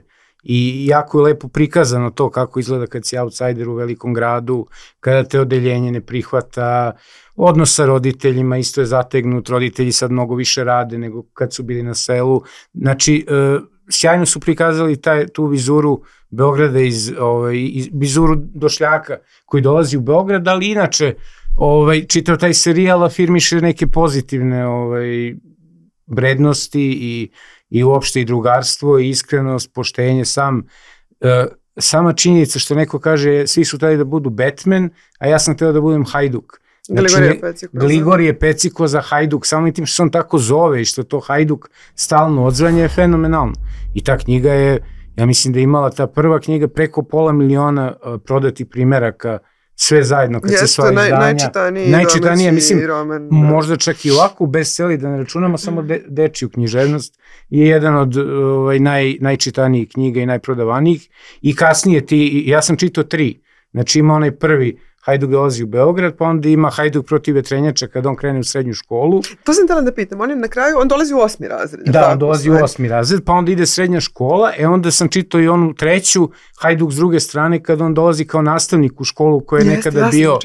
Tu je on dolazi kao nastavnik biologije i sad pronalazi svoju ljubav, ali u nekoj drugoj, ne u onoj koja mu je bila Vesna u prvoj knjizi, nego u nekoj drugoj koja je tad bila s kojim je bio dosta zategnutim odnosima, sad s njom pronalazi neke emocije i uopšte, to je 9. knjiga, kasnije je bilo Hajduk brani domovinu kad ide u vojsku, pa je bila knjiga i Hajduk za vreme bombardovanja kad njegov sin Hajdukov, Vasja, on proživljava bombardovanje i to je jedan jako lep serijal i mnogo me raduje što sam čuo da će biti film. Da konačno, Gradimir Stojković je rekao da on dugo odbijao bilo kome da da prava da to ekranizuje, ali sad krajem godine bi trebalo da bude film i eto, to je... Da, nažalost nije ga, svi su govorili da im je jako krivo što neće dočekati da ga... Da, ali učestvovao je u pisanju scenarija, tako da ima pečat i autora, mislim, odobrenje, tako da verujem da će da bude dobro. Zato je bitno samo da se uradi kako treba. Jer mislim, evo ja baš sam razmišljao, prvi put kada sam pomislio da bi mogo da pišem knjige, to je bilo kad smo pročitali Hajduka. Znači, toliko je to, kada se deca sretnu s nečim takvim što im je blisko, što je pisano na jeziku koji oni mogu da razumeju, koji inkorporira neke situacije koje oni doživljavaju svakodnevno u školi, onda automatski privuče to decu i za umetnost, za neki stvaralački rad. Pa jeste, ja kad sam čula da je umro Gradimir Stojković, prvo sam se setila svoju drugaricu iz osnovne, jer smo nas dve jako mnogo čitali. To je nažalost to period kad sam najviše čitala, verovatno u poređenju sad nestvarno, ali to mi smo imali neku malu biblioteku na Novom Beogradu našu i mislim da smo sve knjige pročitali koje su bile u njoj. Onda smo kao prelazili na uza veće, ali Hajduk mi je, i to je zanimljivo, mi nismo generacija, ali je to isto podjednako bio jako popularan kad sam ja bila dete i mislim da sam u nekim nižim razredima osnovne ili to 5. i 6. počela da ga čitam. Meni su ti u 8. razredu delovali kao neki odrasli ljudi. Potpuno kao, samo ja da dođem do tog 8. razreda pa da imam tako zanimljive te situacije kao oni. Pobegne škola na Kalemegdan, wow. A oni imaju i ovo zanimljivu jednu knjigu, Kopao sam dubok zdenac, ne znam da li se nju čitao. Da, ona je bila kao za odrasle i to nam je bilo posebno, to je nešto sad za odrasle, onda to čitamo posebno. Malo se sećam, ali sam stvarno baš voljela, jedno čekam film. A koliko, ti Milice sad imaš dosta kontakta sa time, kako mi uopšte stojimo, mi smo ovdje onako napamet malo pričali, sa tom baš srpskom produkcijom književnosti za djecu i mlade. Pošto znam da vi dosta često prenosite dijelove tih knjiga u malom zabavniku. Više inostranih, ja se do duše trudim da ubacujem, pošto mi imamo tu rubriku baš, dakle, pričam ti priču, ponekad i pesme, odlomke iz romana. Stojimo onako, kao i uopšte sa književnošću. Ima dosta zanimljivih stvari. Poezija, isto kao i za odrasle, stoji malo bolje od proze. Ali to jeste jedno tržište koje je onako zanimljivo i zato što je klimavo. U suštini ti deci možeš podmetnuti svašta. I to, kažu kao deca ne možeš da prevariš, možeš. Oni dosta nemaju zapravo, kriterijumi za njih jesu sniženi, a ne bi smeli da budu. I ti, mislim, kao što sad pričamo o crtačima, tebi je pokazatelj da je delo da decu dobro to ako i odrasli u njemu uživaju. I sve su te njihove poruke prilično jasne. I to je zapravo kao i, opet da se vratim na stare filmove, svaka umetnost, ako je suštinski dobra, ima poruku, treba biti dobar čovjek. Svaka prava umetnost je apologija dobrote i ljubavi. Sad to što se to malo izupačilo u posljednje vreme, nadam se da dolazi polako na svoje, ali eto, da, nije to situacija daleko od beznadežne, ali nije ni idealna. Neka ideja je da bi zapravo bilo dobro angažovati više ljudi koji su potvrđeni pisci da napiše nešto i za decu, kao što je bilo negde posle Drugog svjetskog rata, dakle ta neka naša velika generacija pisaca, oni su svi imali, ne svi, ali veliki deo njih imao i svoje književno za decu, dakle neke ili priče ili pesme. Tako da, eto, nadam se da će se to ponovo i kod nas pokrenuti. Ali eto, božanstveni taj njihov svet ima svačega, ima stvari koje opstoji dalje kao klasici, koje se njima jako sviđaju. Prijatelje, recimo, znam da vole, to je povremeno se javljaju i traže da se to piše o prijateljima. Ovi pet prijatelja? Ne, serija, Friends. Serija? Žavaju prijatelji, da. Jer meni je 5 prijatelja bilo, ono, apsolutno. Da, meni je prva asocijacija 5 prijatelja. Da. A meni su prijatelji sa Kosačićevog venca. Ne, ovdje su ta Dogman kog smo pomenjali, Dogman je pre emisije ogroman hit, Sonic, potpuno su ludi za Sonicom. Sonic i Super Mario su tu jedan od drugog, tako da postoje neke stvari koje su im, to apsolutno su ludi za njima, a Sonic to baš prednjači. A koliko čitaju uopšte klinci? Dosta, to je isto... Ja sam, mislim, znam stripove, na primjer, koje sam ja čitao ko klinac, sad ovi Bonelli, ne znam, Dylan Dog, Martin Mystery, to kad vidim to samo kupuju matori likovi poput mene, klinci ne viđam. Dobro, da, to su specifične ali kad uđeš u knjižaru, imaš jednu policu gdje su stripovi, drugu policu gdje su mange. Jeste, strašno vole. I te mange kupuju mange. Znači, to je za njih. Vole generalne stripove, ali ono što je zanimljivo, dosta tih knjiga s kojima ja dolazim u kontakt, uglavnom, dakle, stranih autora, su nešto između knjiga i stripova. To su knjige koje su mnogo ilustrovane. Loši momci, da, Dogman isto. Pa da, onda su tu ovi grafička novela. Jutarnji klub. To zovu, kao nešto između. Da. I uglavnom su te ilustracije strašno lepe. Ja stvarno uživam u tim knjigama. Gledam da ih brzo se čitaju, mislim, treba mnogo teksta. Dnevnik šonjavka, sad sam zaboravila šta je Pandan Dereta, to izdaje, nije tinejdžerka, zaboravila sam, dopisat ćemo negde ako se setimo posle, ali eto, da ima tih nekoliko serijala koji su stvarno hitovi i dakle deca i to pitaju kad će sledeći deo. Tako da ja nemam uopšte utisak da oni ne čitaju samo... Da, ja kad sa svojim Savom prođem pored knjižare, oni uvijek, ajde da uđemo da vidimo jesi izašli novi loši momci. Da, mislim, procentualno se jednostavno nikad nije čitalo. I ja primećujem, nažalost, da ljudi koji najviše kukaju da deca ne čitaju, su ljudi koji ne čitaju. Da, to tako da to je... Da. To je što se toga će ja, kad ste popričali, mislim, sporedna je asocijacija, ali knjiga koja je meni imala tu vrstu wow momenta, kao Hajduk u Beogradu, je Mali pirat ovog Anta Staničić se preziva, da.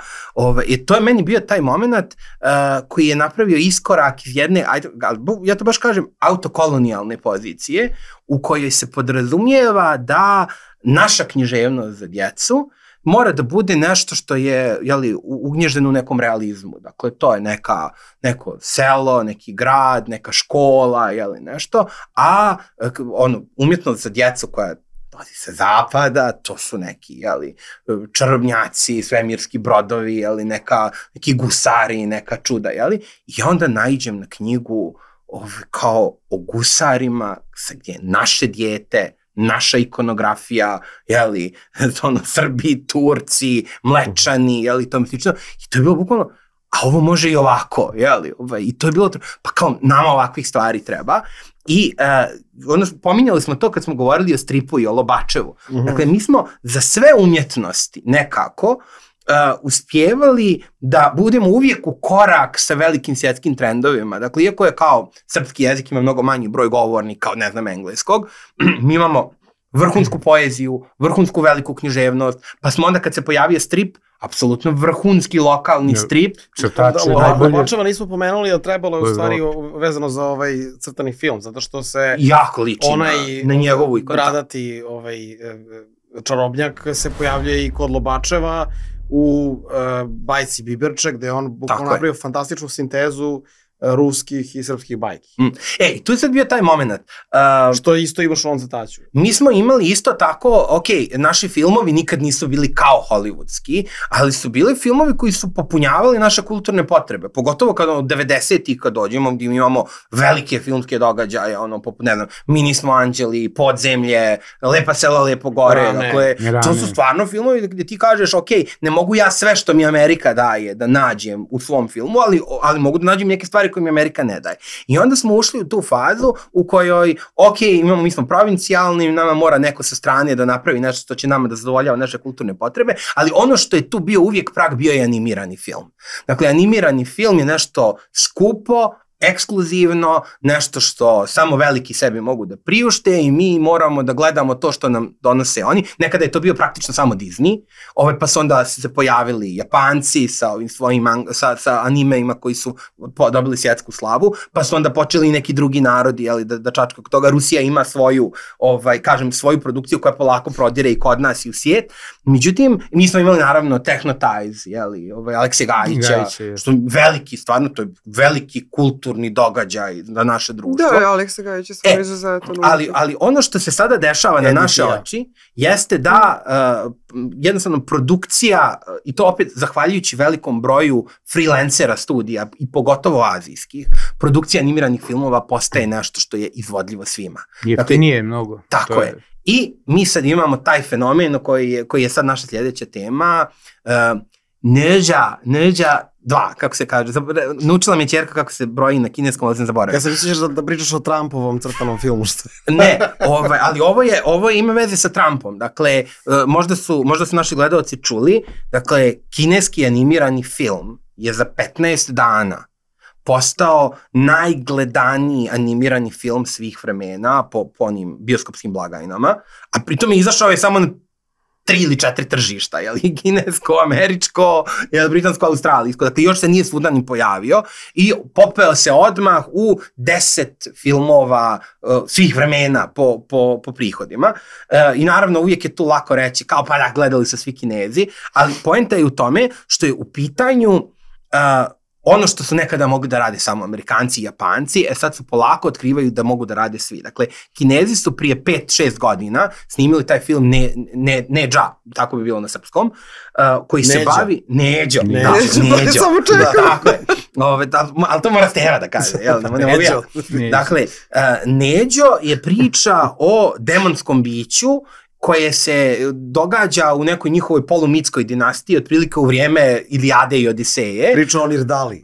Ali to je kao slično Arturijani, slično Robinu Hoodu, dakle to je nešto što se pojavljuje kao klasik kineske književnosti u 16. vijeku i od tada oni imaju jako mnogo poezije, književnosti na tu temu, imali su predivan crtani film, isto se zove Neđa i nešto, rađen 79. godine, koji je onako urađen kao u duhu tih kineskih ilustracija. Dakle, u pitanju je jedan klasično urađen kineski mit, kineska bajka, koja, ja sam pogledao taj prvi dio, drugi se još nije pojavio, koja je estetizovana u skladu sa tom 3D animacijom modernom, ali u skladu opet sa ukusom kineske publike koje je vrlo politički nekorektan. Ja moram da pitam kako mi je, kad bi ga poredio sa Rajom, kakvi su Neđa i Raja? Neuporedivi. Raja je zapravo sterilizovani japanski anime. Znači ona je kao... Ali divno izgleda, Raja je toliko, to mi stvarno žali Bože što to nije bolje priča. Ona jeste divna, ona vizualno jeste predivna jer koristi tu ikonografiju. Ovo je isto vizualno božanstveno.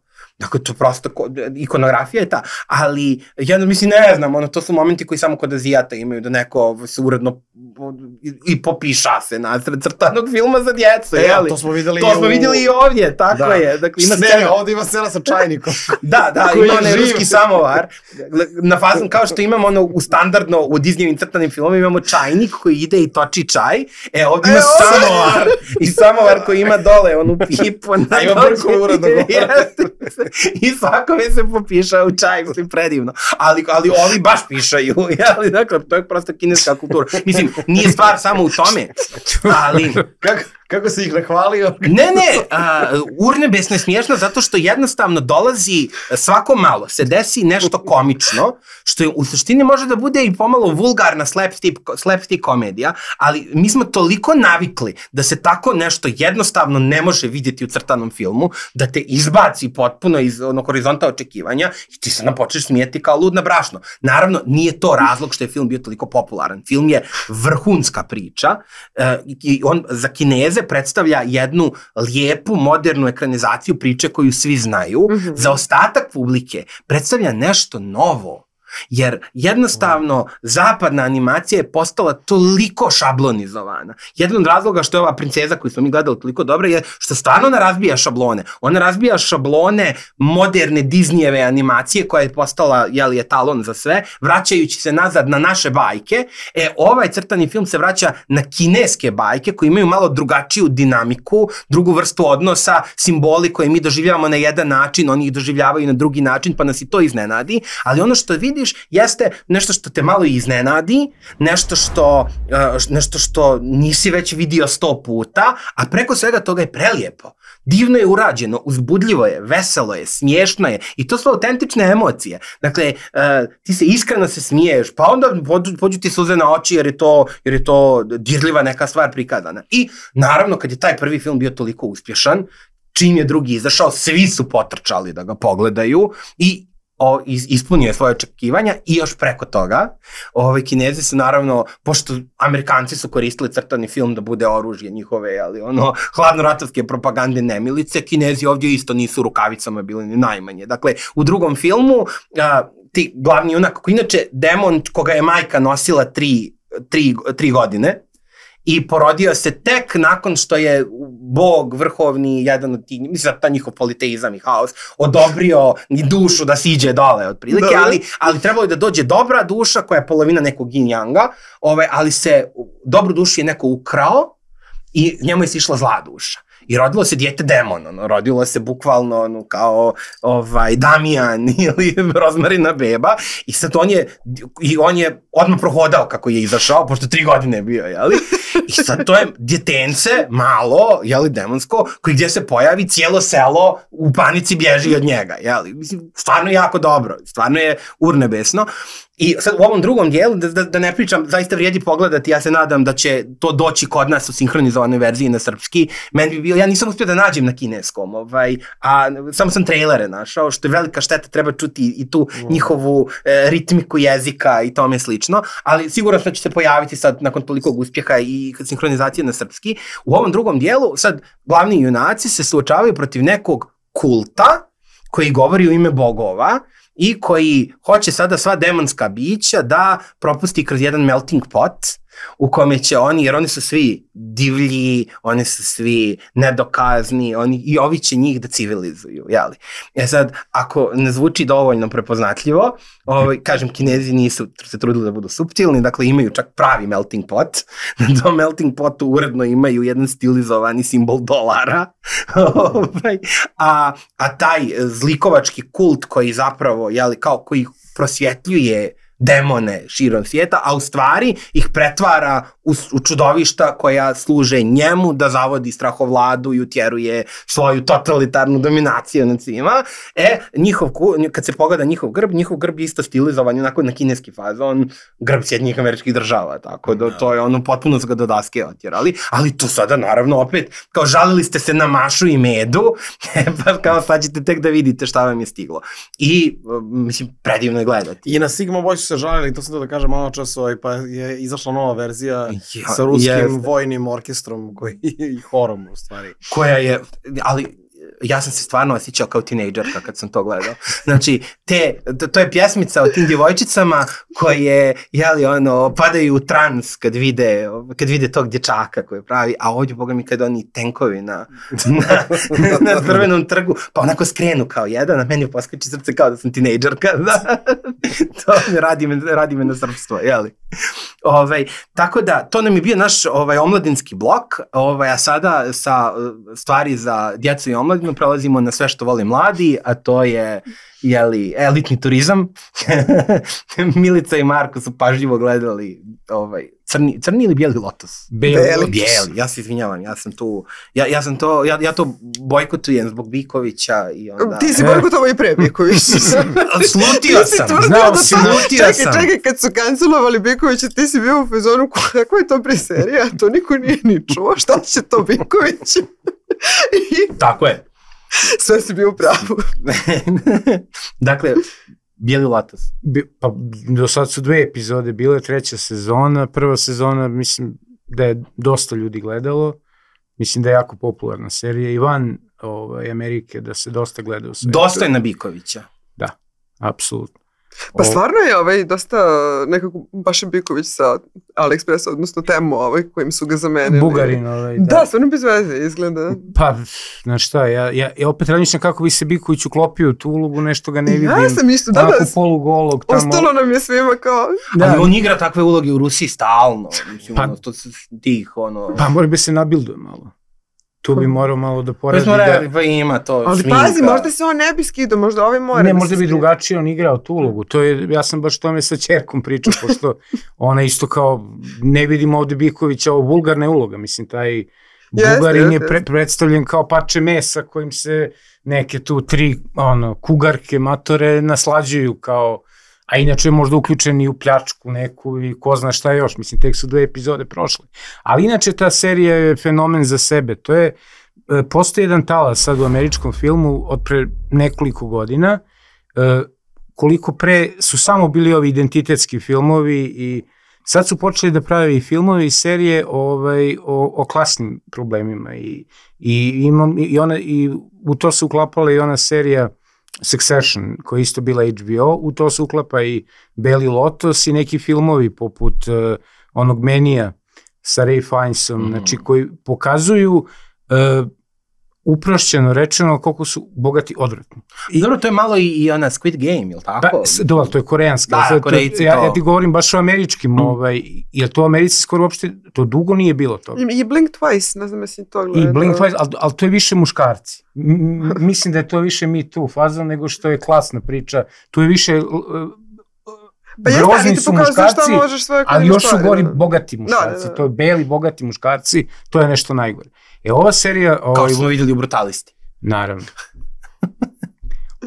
A ova serija je onako jedan satiričan pogled koji bi se najbolje mogao pisati kao da je taj Mike White, pre nego što je to počeo da piše tu seriju, je čitao Welbeckove romane, naročito onaj Platforma koji se dešava na Tajlandu i evo sad 3. sezona se dešava na Tajlandu, jer svi znamo kako izgleda kad ti, ove serije govore ultra bogatim ljudima, znači to su neki tajkuni, to su neki IT preduzetnici, to su hollywoodske zvezde, znači u ove prve 3 sezone, znači sve su ultra bogati ljudi koji onda idu negde u treći svet i tamo se življavaju. Ali ima uvek i neko ko je poluuljez, neko ko je tu preko nekoga došao. Znači, i tu ima nekog raslojavanja. Ali on je malo outsider uvek. On uvek gleda to sa strane. Znači, tu su... I imaš različite nivoje. Imaš porodicu, to je uglavnom kao neki old money američki, i onda imaš to neko ko je svojim radom, odnosno najčešće glumom ili nečim sličnim došao, nešto bi bio panda nekom novo rišu. Tako da to, bogati, ali kako bogati? Različiti nivoji bogatstva i različiti načine koji su tekli bogatstvo, ali zajedničko za sve da imaju svi neke frustracije, neke neuroze, neke komplekse koje donose sa sobom. Jer ideja serije je turizam kao bekstvo, a mislim bekstva nema. Ti gde god ideš donosiš sve svoje, čitav tovar svoj koji imaš, nosiš sa sobom. I onda taj Mike White, koji inače pre toga nije uglavnom pisao neke scenarije za komedije i crtane filmove, čak nije ni po čemu čovjek ne bi mogao očekivati od njega da napravi nešto kao što je taj Beli Lotus, da on tako dobro ima moć observacije, da pokazuje kroz sitne neke detalje, nijanse, kroz jedan pogled, kroz neki usputni komentar, vrlo zamršene odnose između svih tih ljudi, koji na kraju, znači uvek počinje svaka sezona, dolazi brod pun turista razdraganih koji dolaze u neki raj, neki kutak prelepi, da li je to Havaji, Sicilija, u ovom slučaju Tajland, dolaze i onda znaš da će na kraju da bude neka katastrofa. Neko će završiti kao leš, neko će... A to je nekada pošteno bilo, proradi vulkan, jeli, dođe tropska oluja, ali sad već... Ne, sad su vulkani u ljudima, znači neko će da poludi, bit će svašta. Ova sad 3. sezona je počela i meni za sad vrlo zanimljivo deluje, ne znam. Kad kažeš turizam, je li hotelski turizam ili... Da, pa to je kao... Zato što je stvarno tome što hoteli izgledaju svuda isto i aerodromi izgledaju svuda isto i isti se brendovi prodaju, da li ima taj moment? Oni namerno, sve 3 sezone su u Four Seasons hotelima snimane. Znači taj lanac izmišljeni kao Beli Lotus, u stvari to je Four Seasons. Da, tako da je sve jedno zapravo gde odeš, uvek si na isto mesto. Ali, dosta, mislim, lepo je to sve snimljeno, dosta se vizualno razlikuju, ipak oni su kao prilagođeni to mesto gde su. Prvo su bili Havaji, onda Sicilija, sad i Tajland, už si rekao, ali on recimo kao najavljaju, ova sezona će biti mnogo mračnija. A dok se nije znalo gde će biti smeštena 3. sezona, ja sam se nadala da će biti Afrika, mada sad shvatam u stvari, ja mislim da je Afrika još uvek previše mračna. Previše hardcore za njih. Da je bukvalno, ako kreneš takvim nečim da se baviš, jer mi smo išli na medeni mesec u Keniju.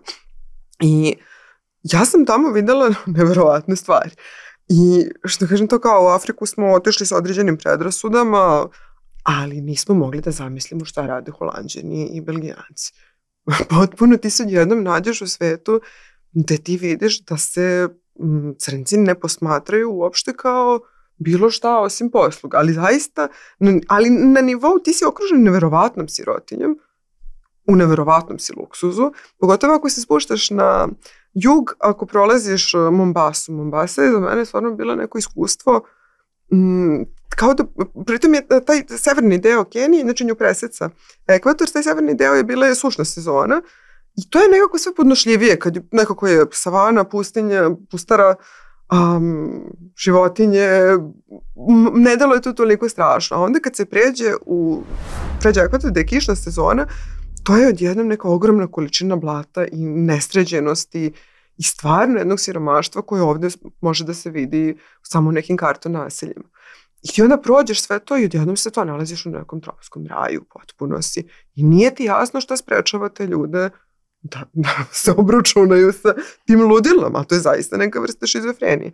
I onda šta je tu meni bio vrhunac? Imali smo različite susrete, recimo to bila neka porodica Holanđana, to sedi se pored logorske vatre, dolaze tu Masaji, nešto plešu, onda treba da im se da tip, jedva im daje nešto $5, pa gleda imali nešto sitnije. Znači na tom nivou. I onda pričaju, recimo bio je taj klinac, on je tu već neko vreme u Nairobiju, na nekoj pomaže nešto lokalnim farmerima. A njegova mama priča kako je, jednom se nekako Holandija pokušava da se uklopi istorijski u taj ceo koncept, gde ona kaže da, ali mi smo kao ipak bili veliki istraživači, mi smo otkrili New York, a on joj govori da, ali mama, ne treba time da se ponosimo. Gledaš dve generacije kolonizatora koji uopšte ne znaju zapravo kako da se snađu. To su Srbi mogli odavno da vam kažu, ne treba da se ponosite time. To je kao onaj grafit, Kolumbo, ti mate radoznalu. Ali eto, najbizarnija stvar mi je tu ostala, pitan ga to, je li učio nešto svahilija, pa to kažem, da naruči šta treba. I meni je, ti kad si tamo nekako stalno pokušavaš da ti objasniš da ti nisi ti belci. Imaš taj, jer je to nekako stvarno užasan osjećaj. I onda sam ja nešto pokušavala da učim svahiliju koju relativno, nema toliko kompleksnu strukturu da ti ne možeš da naučiš par stvari. I kako sam to rekla nekoj menadžerki u hotelu, kaže, jao, super, evo izvoli, ovo je neki priručnik za učenje svahilija. Neće ti biti baš nešto sad mnogo od koriste, ali baci pogled, dobro. Ja gledam i tu se pojavljaju nevjerovatne stvari. Dakle, imaš i piše u uvodu. Naređenja. Da. To je polno pa. Da, ti imaš bukvalno, podeljeno je po kuća, safari, lov i tako dalje. I ti imaš tu uputstva, kako, to je suštinski kako da se ti obraćaš svom tom robu slugi. I kaže, od tih, čak imaš neke dramske situacije. Ipak se gleda stare crno-bele hollywoodske filmove. Ali to je zaista... Bijeli Boana za početnike. Da. Kako, onda ima, ako ste ulovili životinju, onda je derete, pa onda kaže, a sve su situacije su promišljene unapred. Zaboravim da kažeš, to je iz 19. vijeka ili iz početka 20. Ne, pa to da, ostavljam za kraj, za kad je, zato što šta se sve tu nalazi. Dakle, od toga, nemoj da mi uperuješ lampu u oči i seti sad ovo. Pa onda ako ste u kući, kaže, ne smeš da izlaziš bez dozvole. Ne pravi se da si bolestan. Do najvećeg mraka to klekni, moli, jel ti se sviđa? Ja stvarno ostavljam tu knjigu i pokušam da vidim iz kojeg je vremena i vidiš da je neka napomena, ne znam da li je to tad prvi put izašla, ali 36. napomena autora. Dobro, međutim ja vidim da je u pitanju reprint i knjiga je posljednji put 60. štampana, a Kenija nezavisno dobila, mislim, 53. I mene je to stvarno ostavilo bez reči. Tako da to potpuno mogu da zamislim ili ne mogu šta će biti ako se odluče da idu toliko duboko da naprave nešto o pravom rasizmu, zato što ovo što smo gledali u Netflix modelu... Izvini, jel se sjećate ovog... Krvavog dijamanta. Kako ne? To je baš onako bio krupan film i bio je krupan. Bio odličan je. Ali zašto je odličan? Odličan je samo, baš se često vraćam na njega. Zbog DiCaprija, koji je bijeli rasista iz bivše Rodezije, jeli? Koji ima tu vrstu, on je zapravo... It's called Zimbabwe. Da, ali on je tu za TIA, jeli? Ali on je tu zapravo... Ja imam utisak da je razlog popularnosti tog filma to što je DiCaprio tu dao priliku da se odsvala zapadna civilizacija, podsjeti tog svog istraživača, tog svog ratnika, borca koji je išao u Afriku da je savlada i koji je bio sa njom na ti, koji je se nije plašio, koji se nije krio iza planine novca da bi to uradio, nego je tu planinu novca stekao na tom. I imam utisak da je to nostalgija koja je držala taj film, jer kad se eliminiše taj dio, pa mi imamo jedan onako klasični, prilično vanila film o eksploataciji, o rasizmu, koji čak i nije nešto pretjerano i čak je u velikoj mjeri opet rasističan u smislu, evo pogledajte tamo. Nego ste me podsjetili, ako zbog Tajlanda, naravno meni omiljeni Bangkok Hilton, koji nisam gledao jako dugo, sa Nicole Kidman, koja je u tajskom zatvoru i onako prilično je realističan film, rekao bih, samo što mislim da sad ne bi takav film smeli da snime, čak ni posle ih političkih promjena u Americi. Znači, odličan film, stvarno, preporučujem svakome. Nisam čulo što... Bangkok Hilton, da, to je mlada bila ova Nicole Kidman baš. Tu sam ja htio da pomenem još jednu stvar, malo radikalno mijenjam temu, ali nekako se nadovezuje na tu priču. Ja sam prethodnih mjesec dana, od kako smo snimali prošlu emisiju, imao sam prilike da repriziram sva 4 ona stara Batmana. Sad klincima ja malo kao te stare filmove uvodim ih u priču i onda smo gledali ona 2 Bartonova prva filma i tako je Schumacherovi. Ja sam inače uvijek bio fan Schumacherovih filmova. Dakle, prvo gledao sam ih... Tako je, ja sam ih gledao kao klinac u osnovnoj školi. To je bilo bukvalno, ja sam bio ciljna grupa za to. To je bilo prije Marvela, ali u suštini kad se pogledaju današnji Marvelovi filmovi koji su kao za tinejdžere, oni su toliko sterilniji od ovoga. Dakle, ovo je bilo i nekako i sočnije i lascivnije, a s druge strane je opet bilo nekako i nevinije i estetičnije i nije to beskrajno nadobudno. Pogotovo, kažem, ti posljednji Jim Carrey u ulozi zagonetača, pa onda Schwarzenegger, naravno. Mr. Freeze. Tako je, Mr. Freeze. Jedini, to je neko pričao, u Marvelu je... Kad neko ima titulu doktora, on je automatski psihopata. Znači, automatski psihopata, znači To je taj američki anti-intelektualizam. Tako je, anti-intelektualizam. I to je kao neko je primijetio kao jedini, i svi su neki Skorevići, niko nije pravi doktor, jeli? Jedini pravi doktor je doktor Freeze, koji je zapravo neće da se zove doktor, nego se zove mister. I on to odbaci. Ali, zbog čega sam to pomenuo?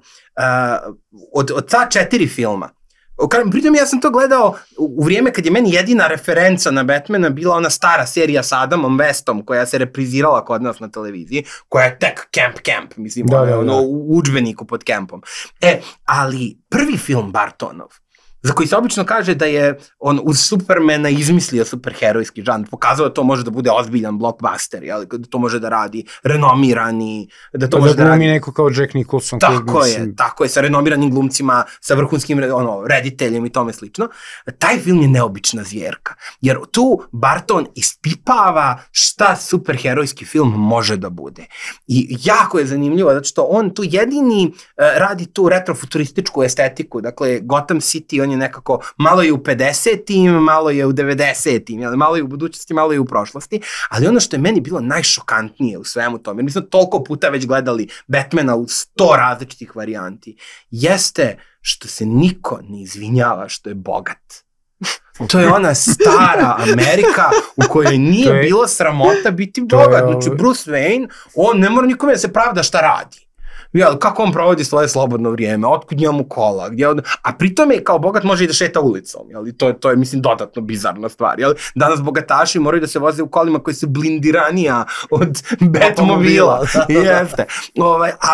Ali taj moment kao, već od drugog filma kreće, pošto je tu glavni negativac isto jedan od te pripadnike elite koji je korumpiran, onda mora ta priča se pokaže, Bruce Wayne nije prosto bogataš, on je filantrop, on pomaže, i danas to mislim, bukvalno, ne zna se je li veća sramota biti Batman ili veća sramota biti Bruce Wayne, to mora stalno da se ispira. Ali pazi, 50. godina, znači u vreme McCarthyja i onog lova na komuniste, Ayn Rand, znaju svi ko je Ayn Rand, znači žena koja je pisala knjigu koja se zove Vrlina sebičnosti. I one Greed is good. prezirala je Charlie Chaplina, koga je smatrala da on idealizuje siromašne ljude, skitnica koji jede svoju cipelu, jadni siromašni. Ona je napisala uputstvo za šefove svih studija u Americi, koje se jedno vreme maltene kao zakon poštovalo, da ti ne smeš u filmovima bogati ljudi da prikazuješ kao loše, niti da idealizuješ siromašne, jer to naravno vodi u komunizam, protiv koga su se oni tada žestoko borili. I refleks toga je ostao jako dugo. I ponovo se vratio u jednom trenutku, jedno vreme je bilo tih filmova gde su negativno govorili o bogatima, a onda su podmeknuli ta identitetska woke pitanja kao kukaviće jaje, da ne bi uopšte se pričalo, kad je propao onaj pokret Occupy Wall Street i kada se pokazalo da to ima potencijal da eksplodira. Mislim, u Americi sve manje ljudi može da sastavi kraj s krajem. Znači da budu vlasnici svojih kuća, ne mogu da plate sebi obrazovanje, mladi imaju te kredite koje vuku ne znam koliko godina. Znači, loša je situacija za ogroman broj ljudi, ali to se nigde nije videlo u popularnoj kulturi. I tek sad se pojavljuje talas tih filmova koji pokazuju kakvi su bogati zaista i koliko posmatraju ostatak sveta kao buba švabe, koje mogu da zgaze u svakom trenutku. Ali jeste da kažem, ovo što je Milica pričala, ne mora čovjek uopšte da ode u Afriku ili na neku egzotičnu destinaciju da vidi refleks tog nekog imperializma i nekog, dovoljno je recimo, ja sam imao taj utisak kad sam u Herceg Novom u Igalu, gde dolaze norveški penzioneri na rehabilitaciju. Kako se oni ponašaju prema tim ženama tamo što ih tuširaju, što im rade kao maserke, što rade kao terapeuti, ja tu u životu nisam vidio. Znači, taj odnos, ta bahatost, samo zato što imaju novac, mislim, zato što su... Vidiš, Milica je morala da se muči da crncima objasni da mi nismo ti bijelci, ali Norvežanima ne mora da se objašnjava. Norvežani znaju da mi nismo ti bijelci. Ne, ali stvarno razmišljam posle šta se desilo sa tim društvima, jer ja ne mislim da je to uslovljeno čak ni samo, naravno, ok, ako je neko ispod tebe, ponašat ćeš se još gore, ali oni čak i među, neću da generalizujem, ali postoje hladnije društvo od naših. I stvarno je nešto tu pošlo po zlu, da ti imaš zajednice koje se ne doživljavaju više kao zajednice i uopšte ljudi drugi koje ti ne gledaš više kao ljud. Mislim, to je u Americi pre svega može da se vidi, ali zato što su gomila ljudi je stvarno dovedena na neku ivicu egzistencije, a ja bih rekla pre svega duhovne. Da ti više u drugome čoveče ne vidiš bližnjeg svog. Izvini, mene to stalno podsjeća pitao sam Nebojšu Malića, otkud ta obsesija bogataša američkih migrantskom tom sirotinjom. I Nebojša je odgovorio, mene je to zateklo, jednostavno ja ne mogu na taj način da razmišljam. Pa kaže, oni su opsjednuti time da imaju sluge. I njima je jako važno da ta njihova sobarica, spremačica, da bude maksimalno otuđena od njih, da može maksimalno da je dehumanizuje, da bude što veći jaz između njih. Ja sam bio šokiran time. Mada, moram da kažem samo, nije to samo zapadni fenomen, dakle ti imaš to kod Arapa, ko god je bio u Dubaju može da vidi odnos lokalaca prema svima ostalima i gradaciju rasističku koju oni imaju kako se ponašaju prema Filipincima, kako prema Bangladešanima, kako prema Slovenima, kako prema prvoj kategoriji belaca, kako ih oni vide, znači prema Englezima, pre svega i Amerikancima. Da. Jesu, ali oni tu kao nešto imaju neki egala i u isto vreme netrpeljivost sa njima. Znači to je... Mučene, Engleze više niko ne voli. Oni nikoga više ne voli. Baša ih se i dalje. Kako se zove, Katar, Emirati, Saudijska Arabija, znači postoji to tu i drugo u celom takozvanom trećem svetu, čak i do kolonizacije ti imaš te odnose, mislim, Indija, koja je društvo vrlo strogo stratifikovano bilo i pre dolaska Holanđana, a posle Engleza, koji su se fino nakačili na to kao pijavice i onda su imali već infrastrukturu za kolonizaciju koju su mogli da dogovore s Maharadžom pa će milioni da slušaju. Mislim, ja sam u Pakistanu bio pre do sad već dosta vremena, ali video sam to i taj drug moj Pakistanac i njegovo društvo su mi objašnjavali kako stvari su funkcionisale, pa čak i među indijskim muslimanima, dakle, pre nego što je nastala podela između Indije i Pakistana, dakle, pre, u stvari, oslobađanja, je zapravo postojao vrlo jak taj klasni moment. Pa su, recimo, gde ti imaš da različite konfesije međusobno ne razgovaraju, plus kaste, ali da deca elite, nezavisno od toga da li su šiti, suniti, hindu, onda ovi, kako se zovu, siki, i kog su naroda, da li su Pendžabi, Sind, ne znam, Paštuni, Beloči ili šta već, svi oni idu u iste škole britanske kolonijalne i oni sebe vide kao nešto drugo u odnosu na lokalce, a opet imaju težak kompleks u odnosu na Engleze. Ko kaže da Englezi nisu ništa ostavili Indiji, ostavili su im rasizam. Tako je, pa i Kiplinga, mislim, koji je...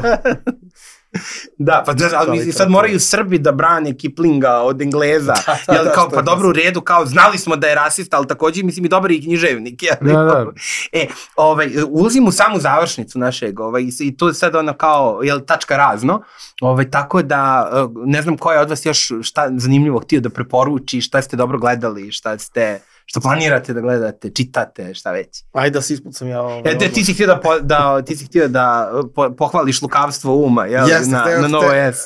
Hteo sam da pohvalim Novu S, zato što su imali više hrabrosti od svih državnih televizija. Ja već godinu dana ubih se reklamirajući rusku seriju Slovo pacana, koju su oni preveli kao Časna uličarska na srpski. Mislim da je dosta dobar prevod. To je vrhunska ruska serija, sad znači je izašla u etar sa srpskim titlovima, tako da se ja preporučujem ko ima ume da vrati, ne znam kakvi različiti paketi postoje, što je opet deo jedne tradicije, s obzirom da je i Sašina ekipa, odnosno brigada, kako se originalno zvala, bila puštena na B92, a ne na RTS-u ili na Novosadskoj televiziji. I B92 je tu isto htio da pokaže kako se Rusija raspada i stvorio je čitavu pop kulturu, obožavanje ruskih kriminalaca. I sad, kao i obično, ja volim isto da reklamiram dokumentarne filmove koje imaju za temu ovaj sadašnji rat.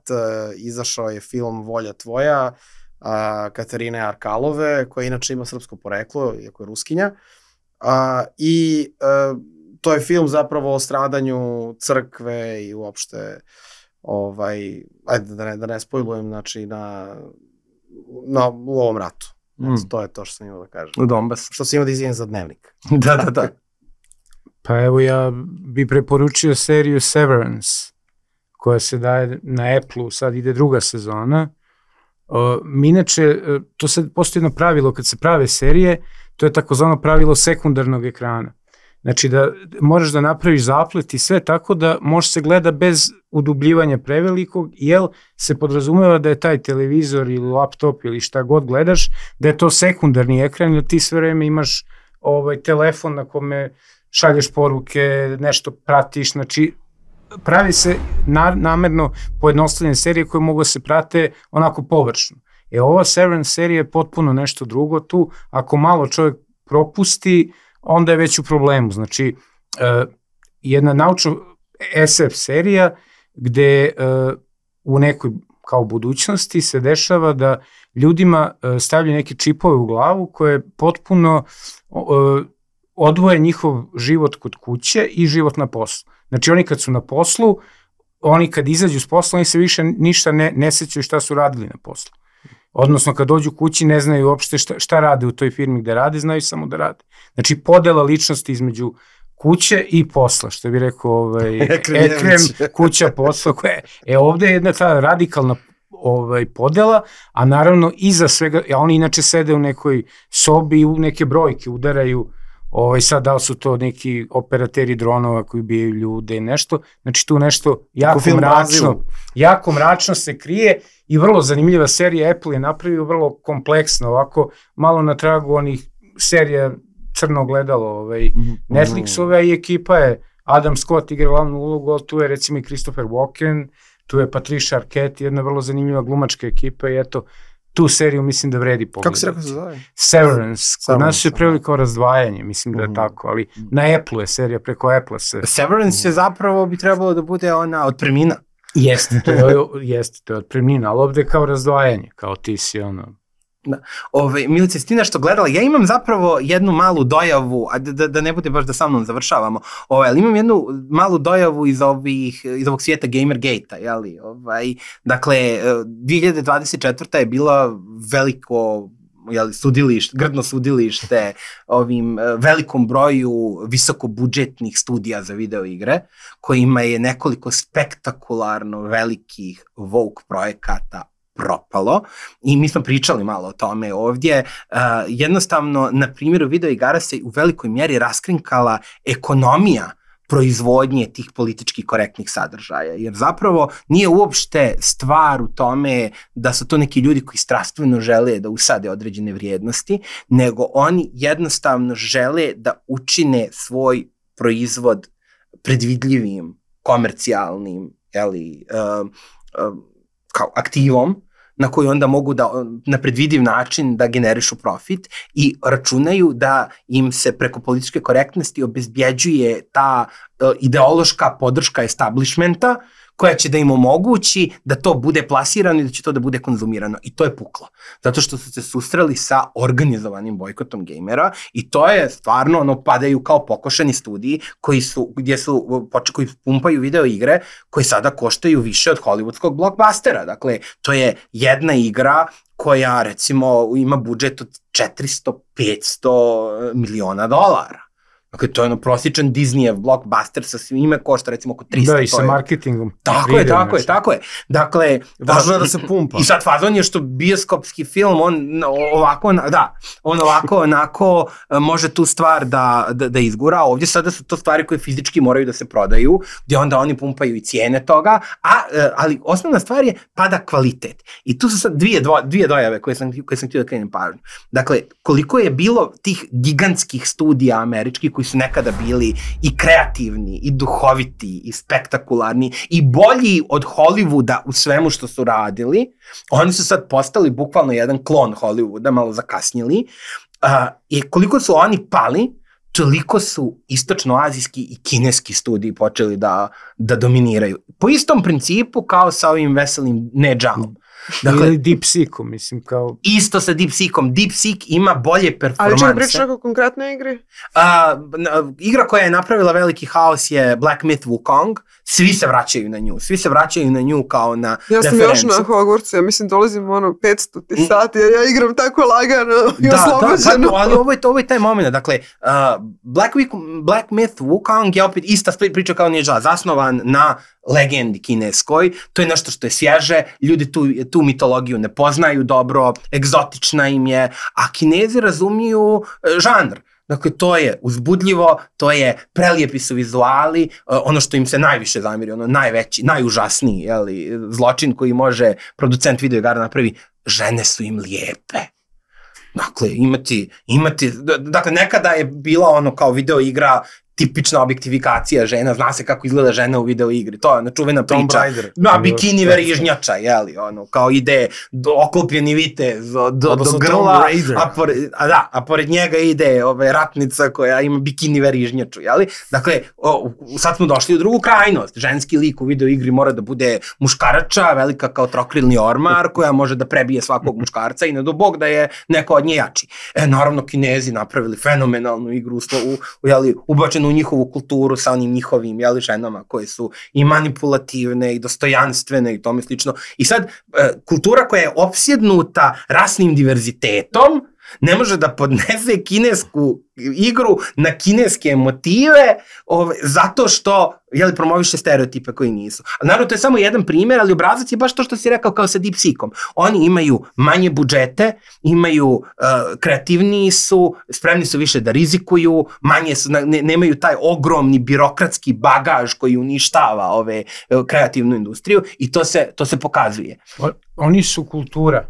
Ovi su postali civilizacije, što bi Spengler rekao, ovi su civilizacija, Kinezi, i Azijeti su kultura, življi su, prosto vitalniji su. Ne, življi su, da, i bolje razumiju ono što je globalno, jer oni su primili globalnu kulturu. Thomas Mann. Ima ona replika iz Seksi grada, jedna epizode kad ima neka Indika, pa sad ona udata iz Amerikanca i onda je pita, pa kako to delite vrijeme? Pa živimo pola. Kako ti sviđa ovdje? Frozen yogurt is not a culture. Drugi detalj se tiče isto igre koja je sad zapadna igra, ali opet veliki majstori video igara su iz istočne Evrope. Ovo su radili Česi. I to je, igra se zove Kingdom Come Deliverance 2, dakle originalna igra opet od prije nekih 5 godina, je malo pomjerila perspektivu žanra, jer srednji vijek kao motiv u video igrama je previše se fokusira na fantastiku i na magiju, a ovo je igra koja je bila više utemeljena u nekim istorijskim reelijama, dakle vidite iz prvog lica rani 15. vijek, ratujete tamo Česi protiv Mađara, oslobađate ovu Bohemiju, dakle vrlo je sve pitko, vrlo je sve istorično, ali onda krenulo sad u drugom pitanju, da li će igra da bude woke? Da li će da se svede na, dakle, da li će igra da bude woke? Da li će, otvara se pitanje, da li će glavni junak koji je češki vitez da bude, imati mogućnost da ima homoseksualnu vezu? I onda su pitali, pa jel može, pa jel ne može, pa valjda su kao i tada postojali ovi homoseksualci, pa postojali su mnoge stvari oko toga, vodila se rasprava, na kraju se ispostavilo ono što je ključno, kad je igra dobra, nikoga nije bitno, nikome nije bitno šta ima u sebi, ali cijelu stvar je preslijedio jedan mali detalj koji je odmah iscurio na YouTube, ima jedan starac kome može da priđe, jedan od sporednih likova i on onda priča kako je to bilo na Kosovu. I prepričava Kosovsku bitku kao jednu od epohalnih, dakle, prepričava Kosovsku bitku kao jednu od epohalnih scena, Evropine kao jedno fundamentalni događaj u tom trenutku, tako da ja mislim da sad ako svaki Srbin to ne odigra, nismo ništa radili. A si igrao Black Book na kraju, mi smo je pominjali, to je ona ruska igra, ti si kao malo veštica pripravnica i kad se boriš protiv nekih pojavljuju se đavoli svakakvi i onda imaš opcije, kao šta ćeš da uradiš, imaš opcije da se prekrstiš, pa onda oteraš tako. Da, božanstveno. Da, i to je taj moment, isto to radi Kinezi. Imaš svježu kulturu koja na dobar način funkcioniše. Ništa, Milice, šta nam ti još može preporučiti za kraj? Moje preporuke, ja sam dosta posvećena britanskim serijama, rekao se, pljuvali smo ih toliko, ispostavlja da što se televizije tiče, stvarno su na vrhu još uvek. A evo, ovo je britanski studio, je li što smo pričali? Da, vidjet ćemo koje će sve prolaziti. Ali recimo Botkin je neka, to je Netflixova serija, gde su pritom Obame neki producenti, ali dešava se u Irskoj, jako je zanimljivo, sve do samog kraja je odlična. Gledala sam, ja volim i ove detektivske serije, ali one proceduralne stare. Da. Ima Moonflower Murders i Magpie Murders, to je neki Atticus Pundy detektiv. Dosta je onako kao na foru je Poirot, ali dosta novo, dosta zanimljivo, neobična serija. Black Doves je posljednja koju sam gledala na Netflixu. To je neka špijunska serija, nije loša sa Keirom Knightley. To su uglavnom, American Prime, evo znam da ste gledali, Marko je pričao, gledao, to je bilo zanimljivo isto, malo onako previše mračno, voljela bi kad bi se pojavili malo i veseli i western. Da, to je baš onako krv, šprica po kameru objektivu. Nema srećnog kraja, nekad su morali u Hollywoodu, čak i kad su pravili kao Scarlet Letter, pa Scarlet Letter u originalu, to jedna teška i mračna germanska priča, preljubi i kazni, onda odjednom Scarlet Letteru srećen kraj, sve u Hollywoodu ima srećen kraj do ovog terminalne faze da to nema srećnog kraja, ako se vole dvoje, ne, ako je ozbiljno, ne mogu da budu u ljubavi više. Pa dobro, ni prohujalo svih, nema srećni kraj, tako da... Mislit će o tome sutra, ne zna se. Možda sutra bude, da. Ništa, poštovani slušaoci, braće i sestre, Srbi i Srpkinje i vi ostali, i svi koji se tako osjećaju, ovo je bila još jedna epska epizoda Pop Standarda, nastavljamo samo jako i narednog mjeseca. Pumpamo, da. Vi nam onda pišite, komentarišite, bacajte hejt, svađajte se sa ovima što bacaju hejt, preporučujte nam stvari koje treba da gledamo, mi smo i dalje tu, ista ekipa će biti tu, nadamo se uskoro, već sljedećem epizodi da ćemo da vidimo i Vujketa i Filipa, nadamo se da će Milica opet da nam se pridruži prvom prilikom, ovo ti je bilo onako dobro vatreno krštenje. Da, vidjet ćemo kako budu reakcije. Meni stvarno bilo lepo, do duše, samo Marka nisam znala od pre, ali ja sam dugo preko mreža, tako da kao da jesam. Nešto kao da smo se našli na kafi. Tako da, ostanite uz nas. Bugarska, tako to je koncept. Da, ostanite uz nas, nastavljamo jako i u buduće i do sljedećeg puta. Ćao!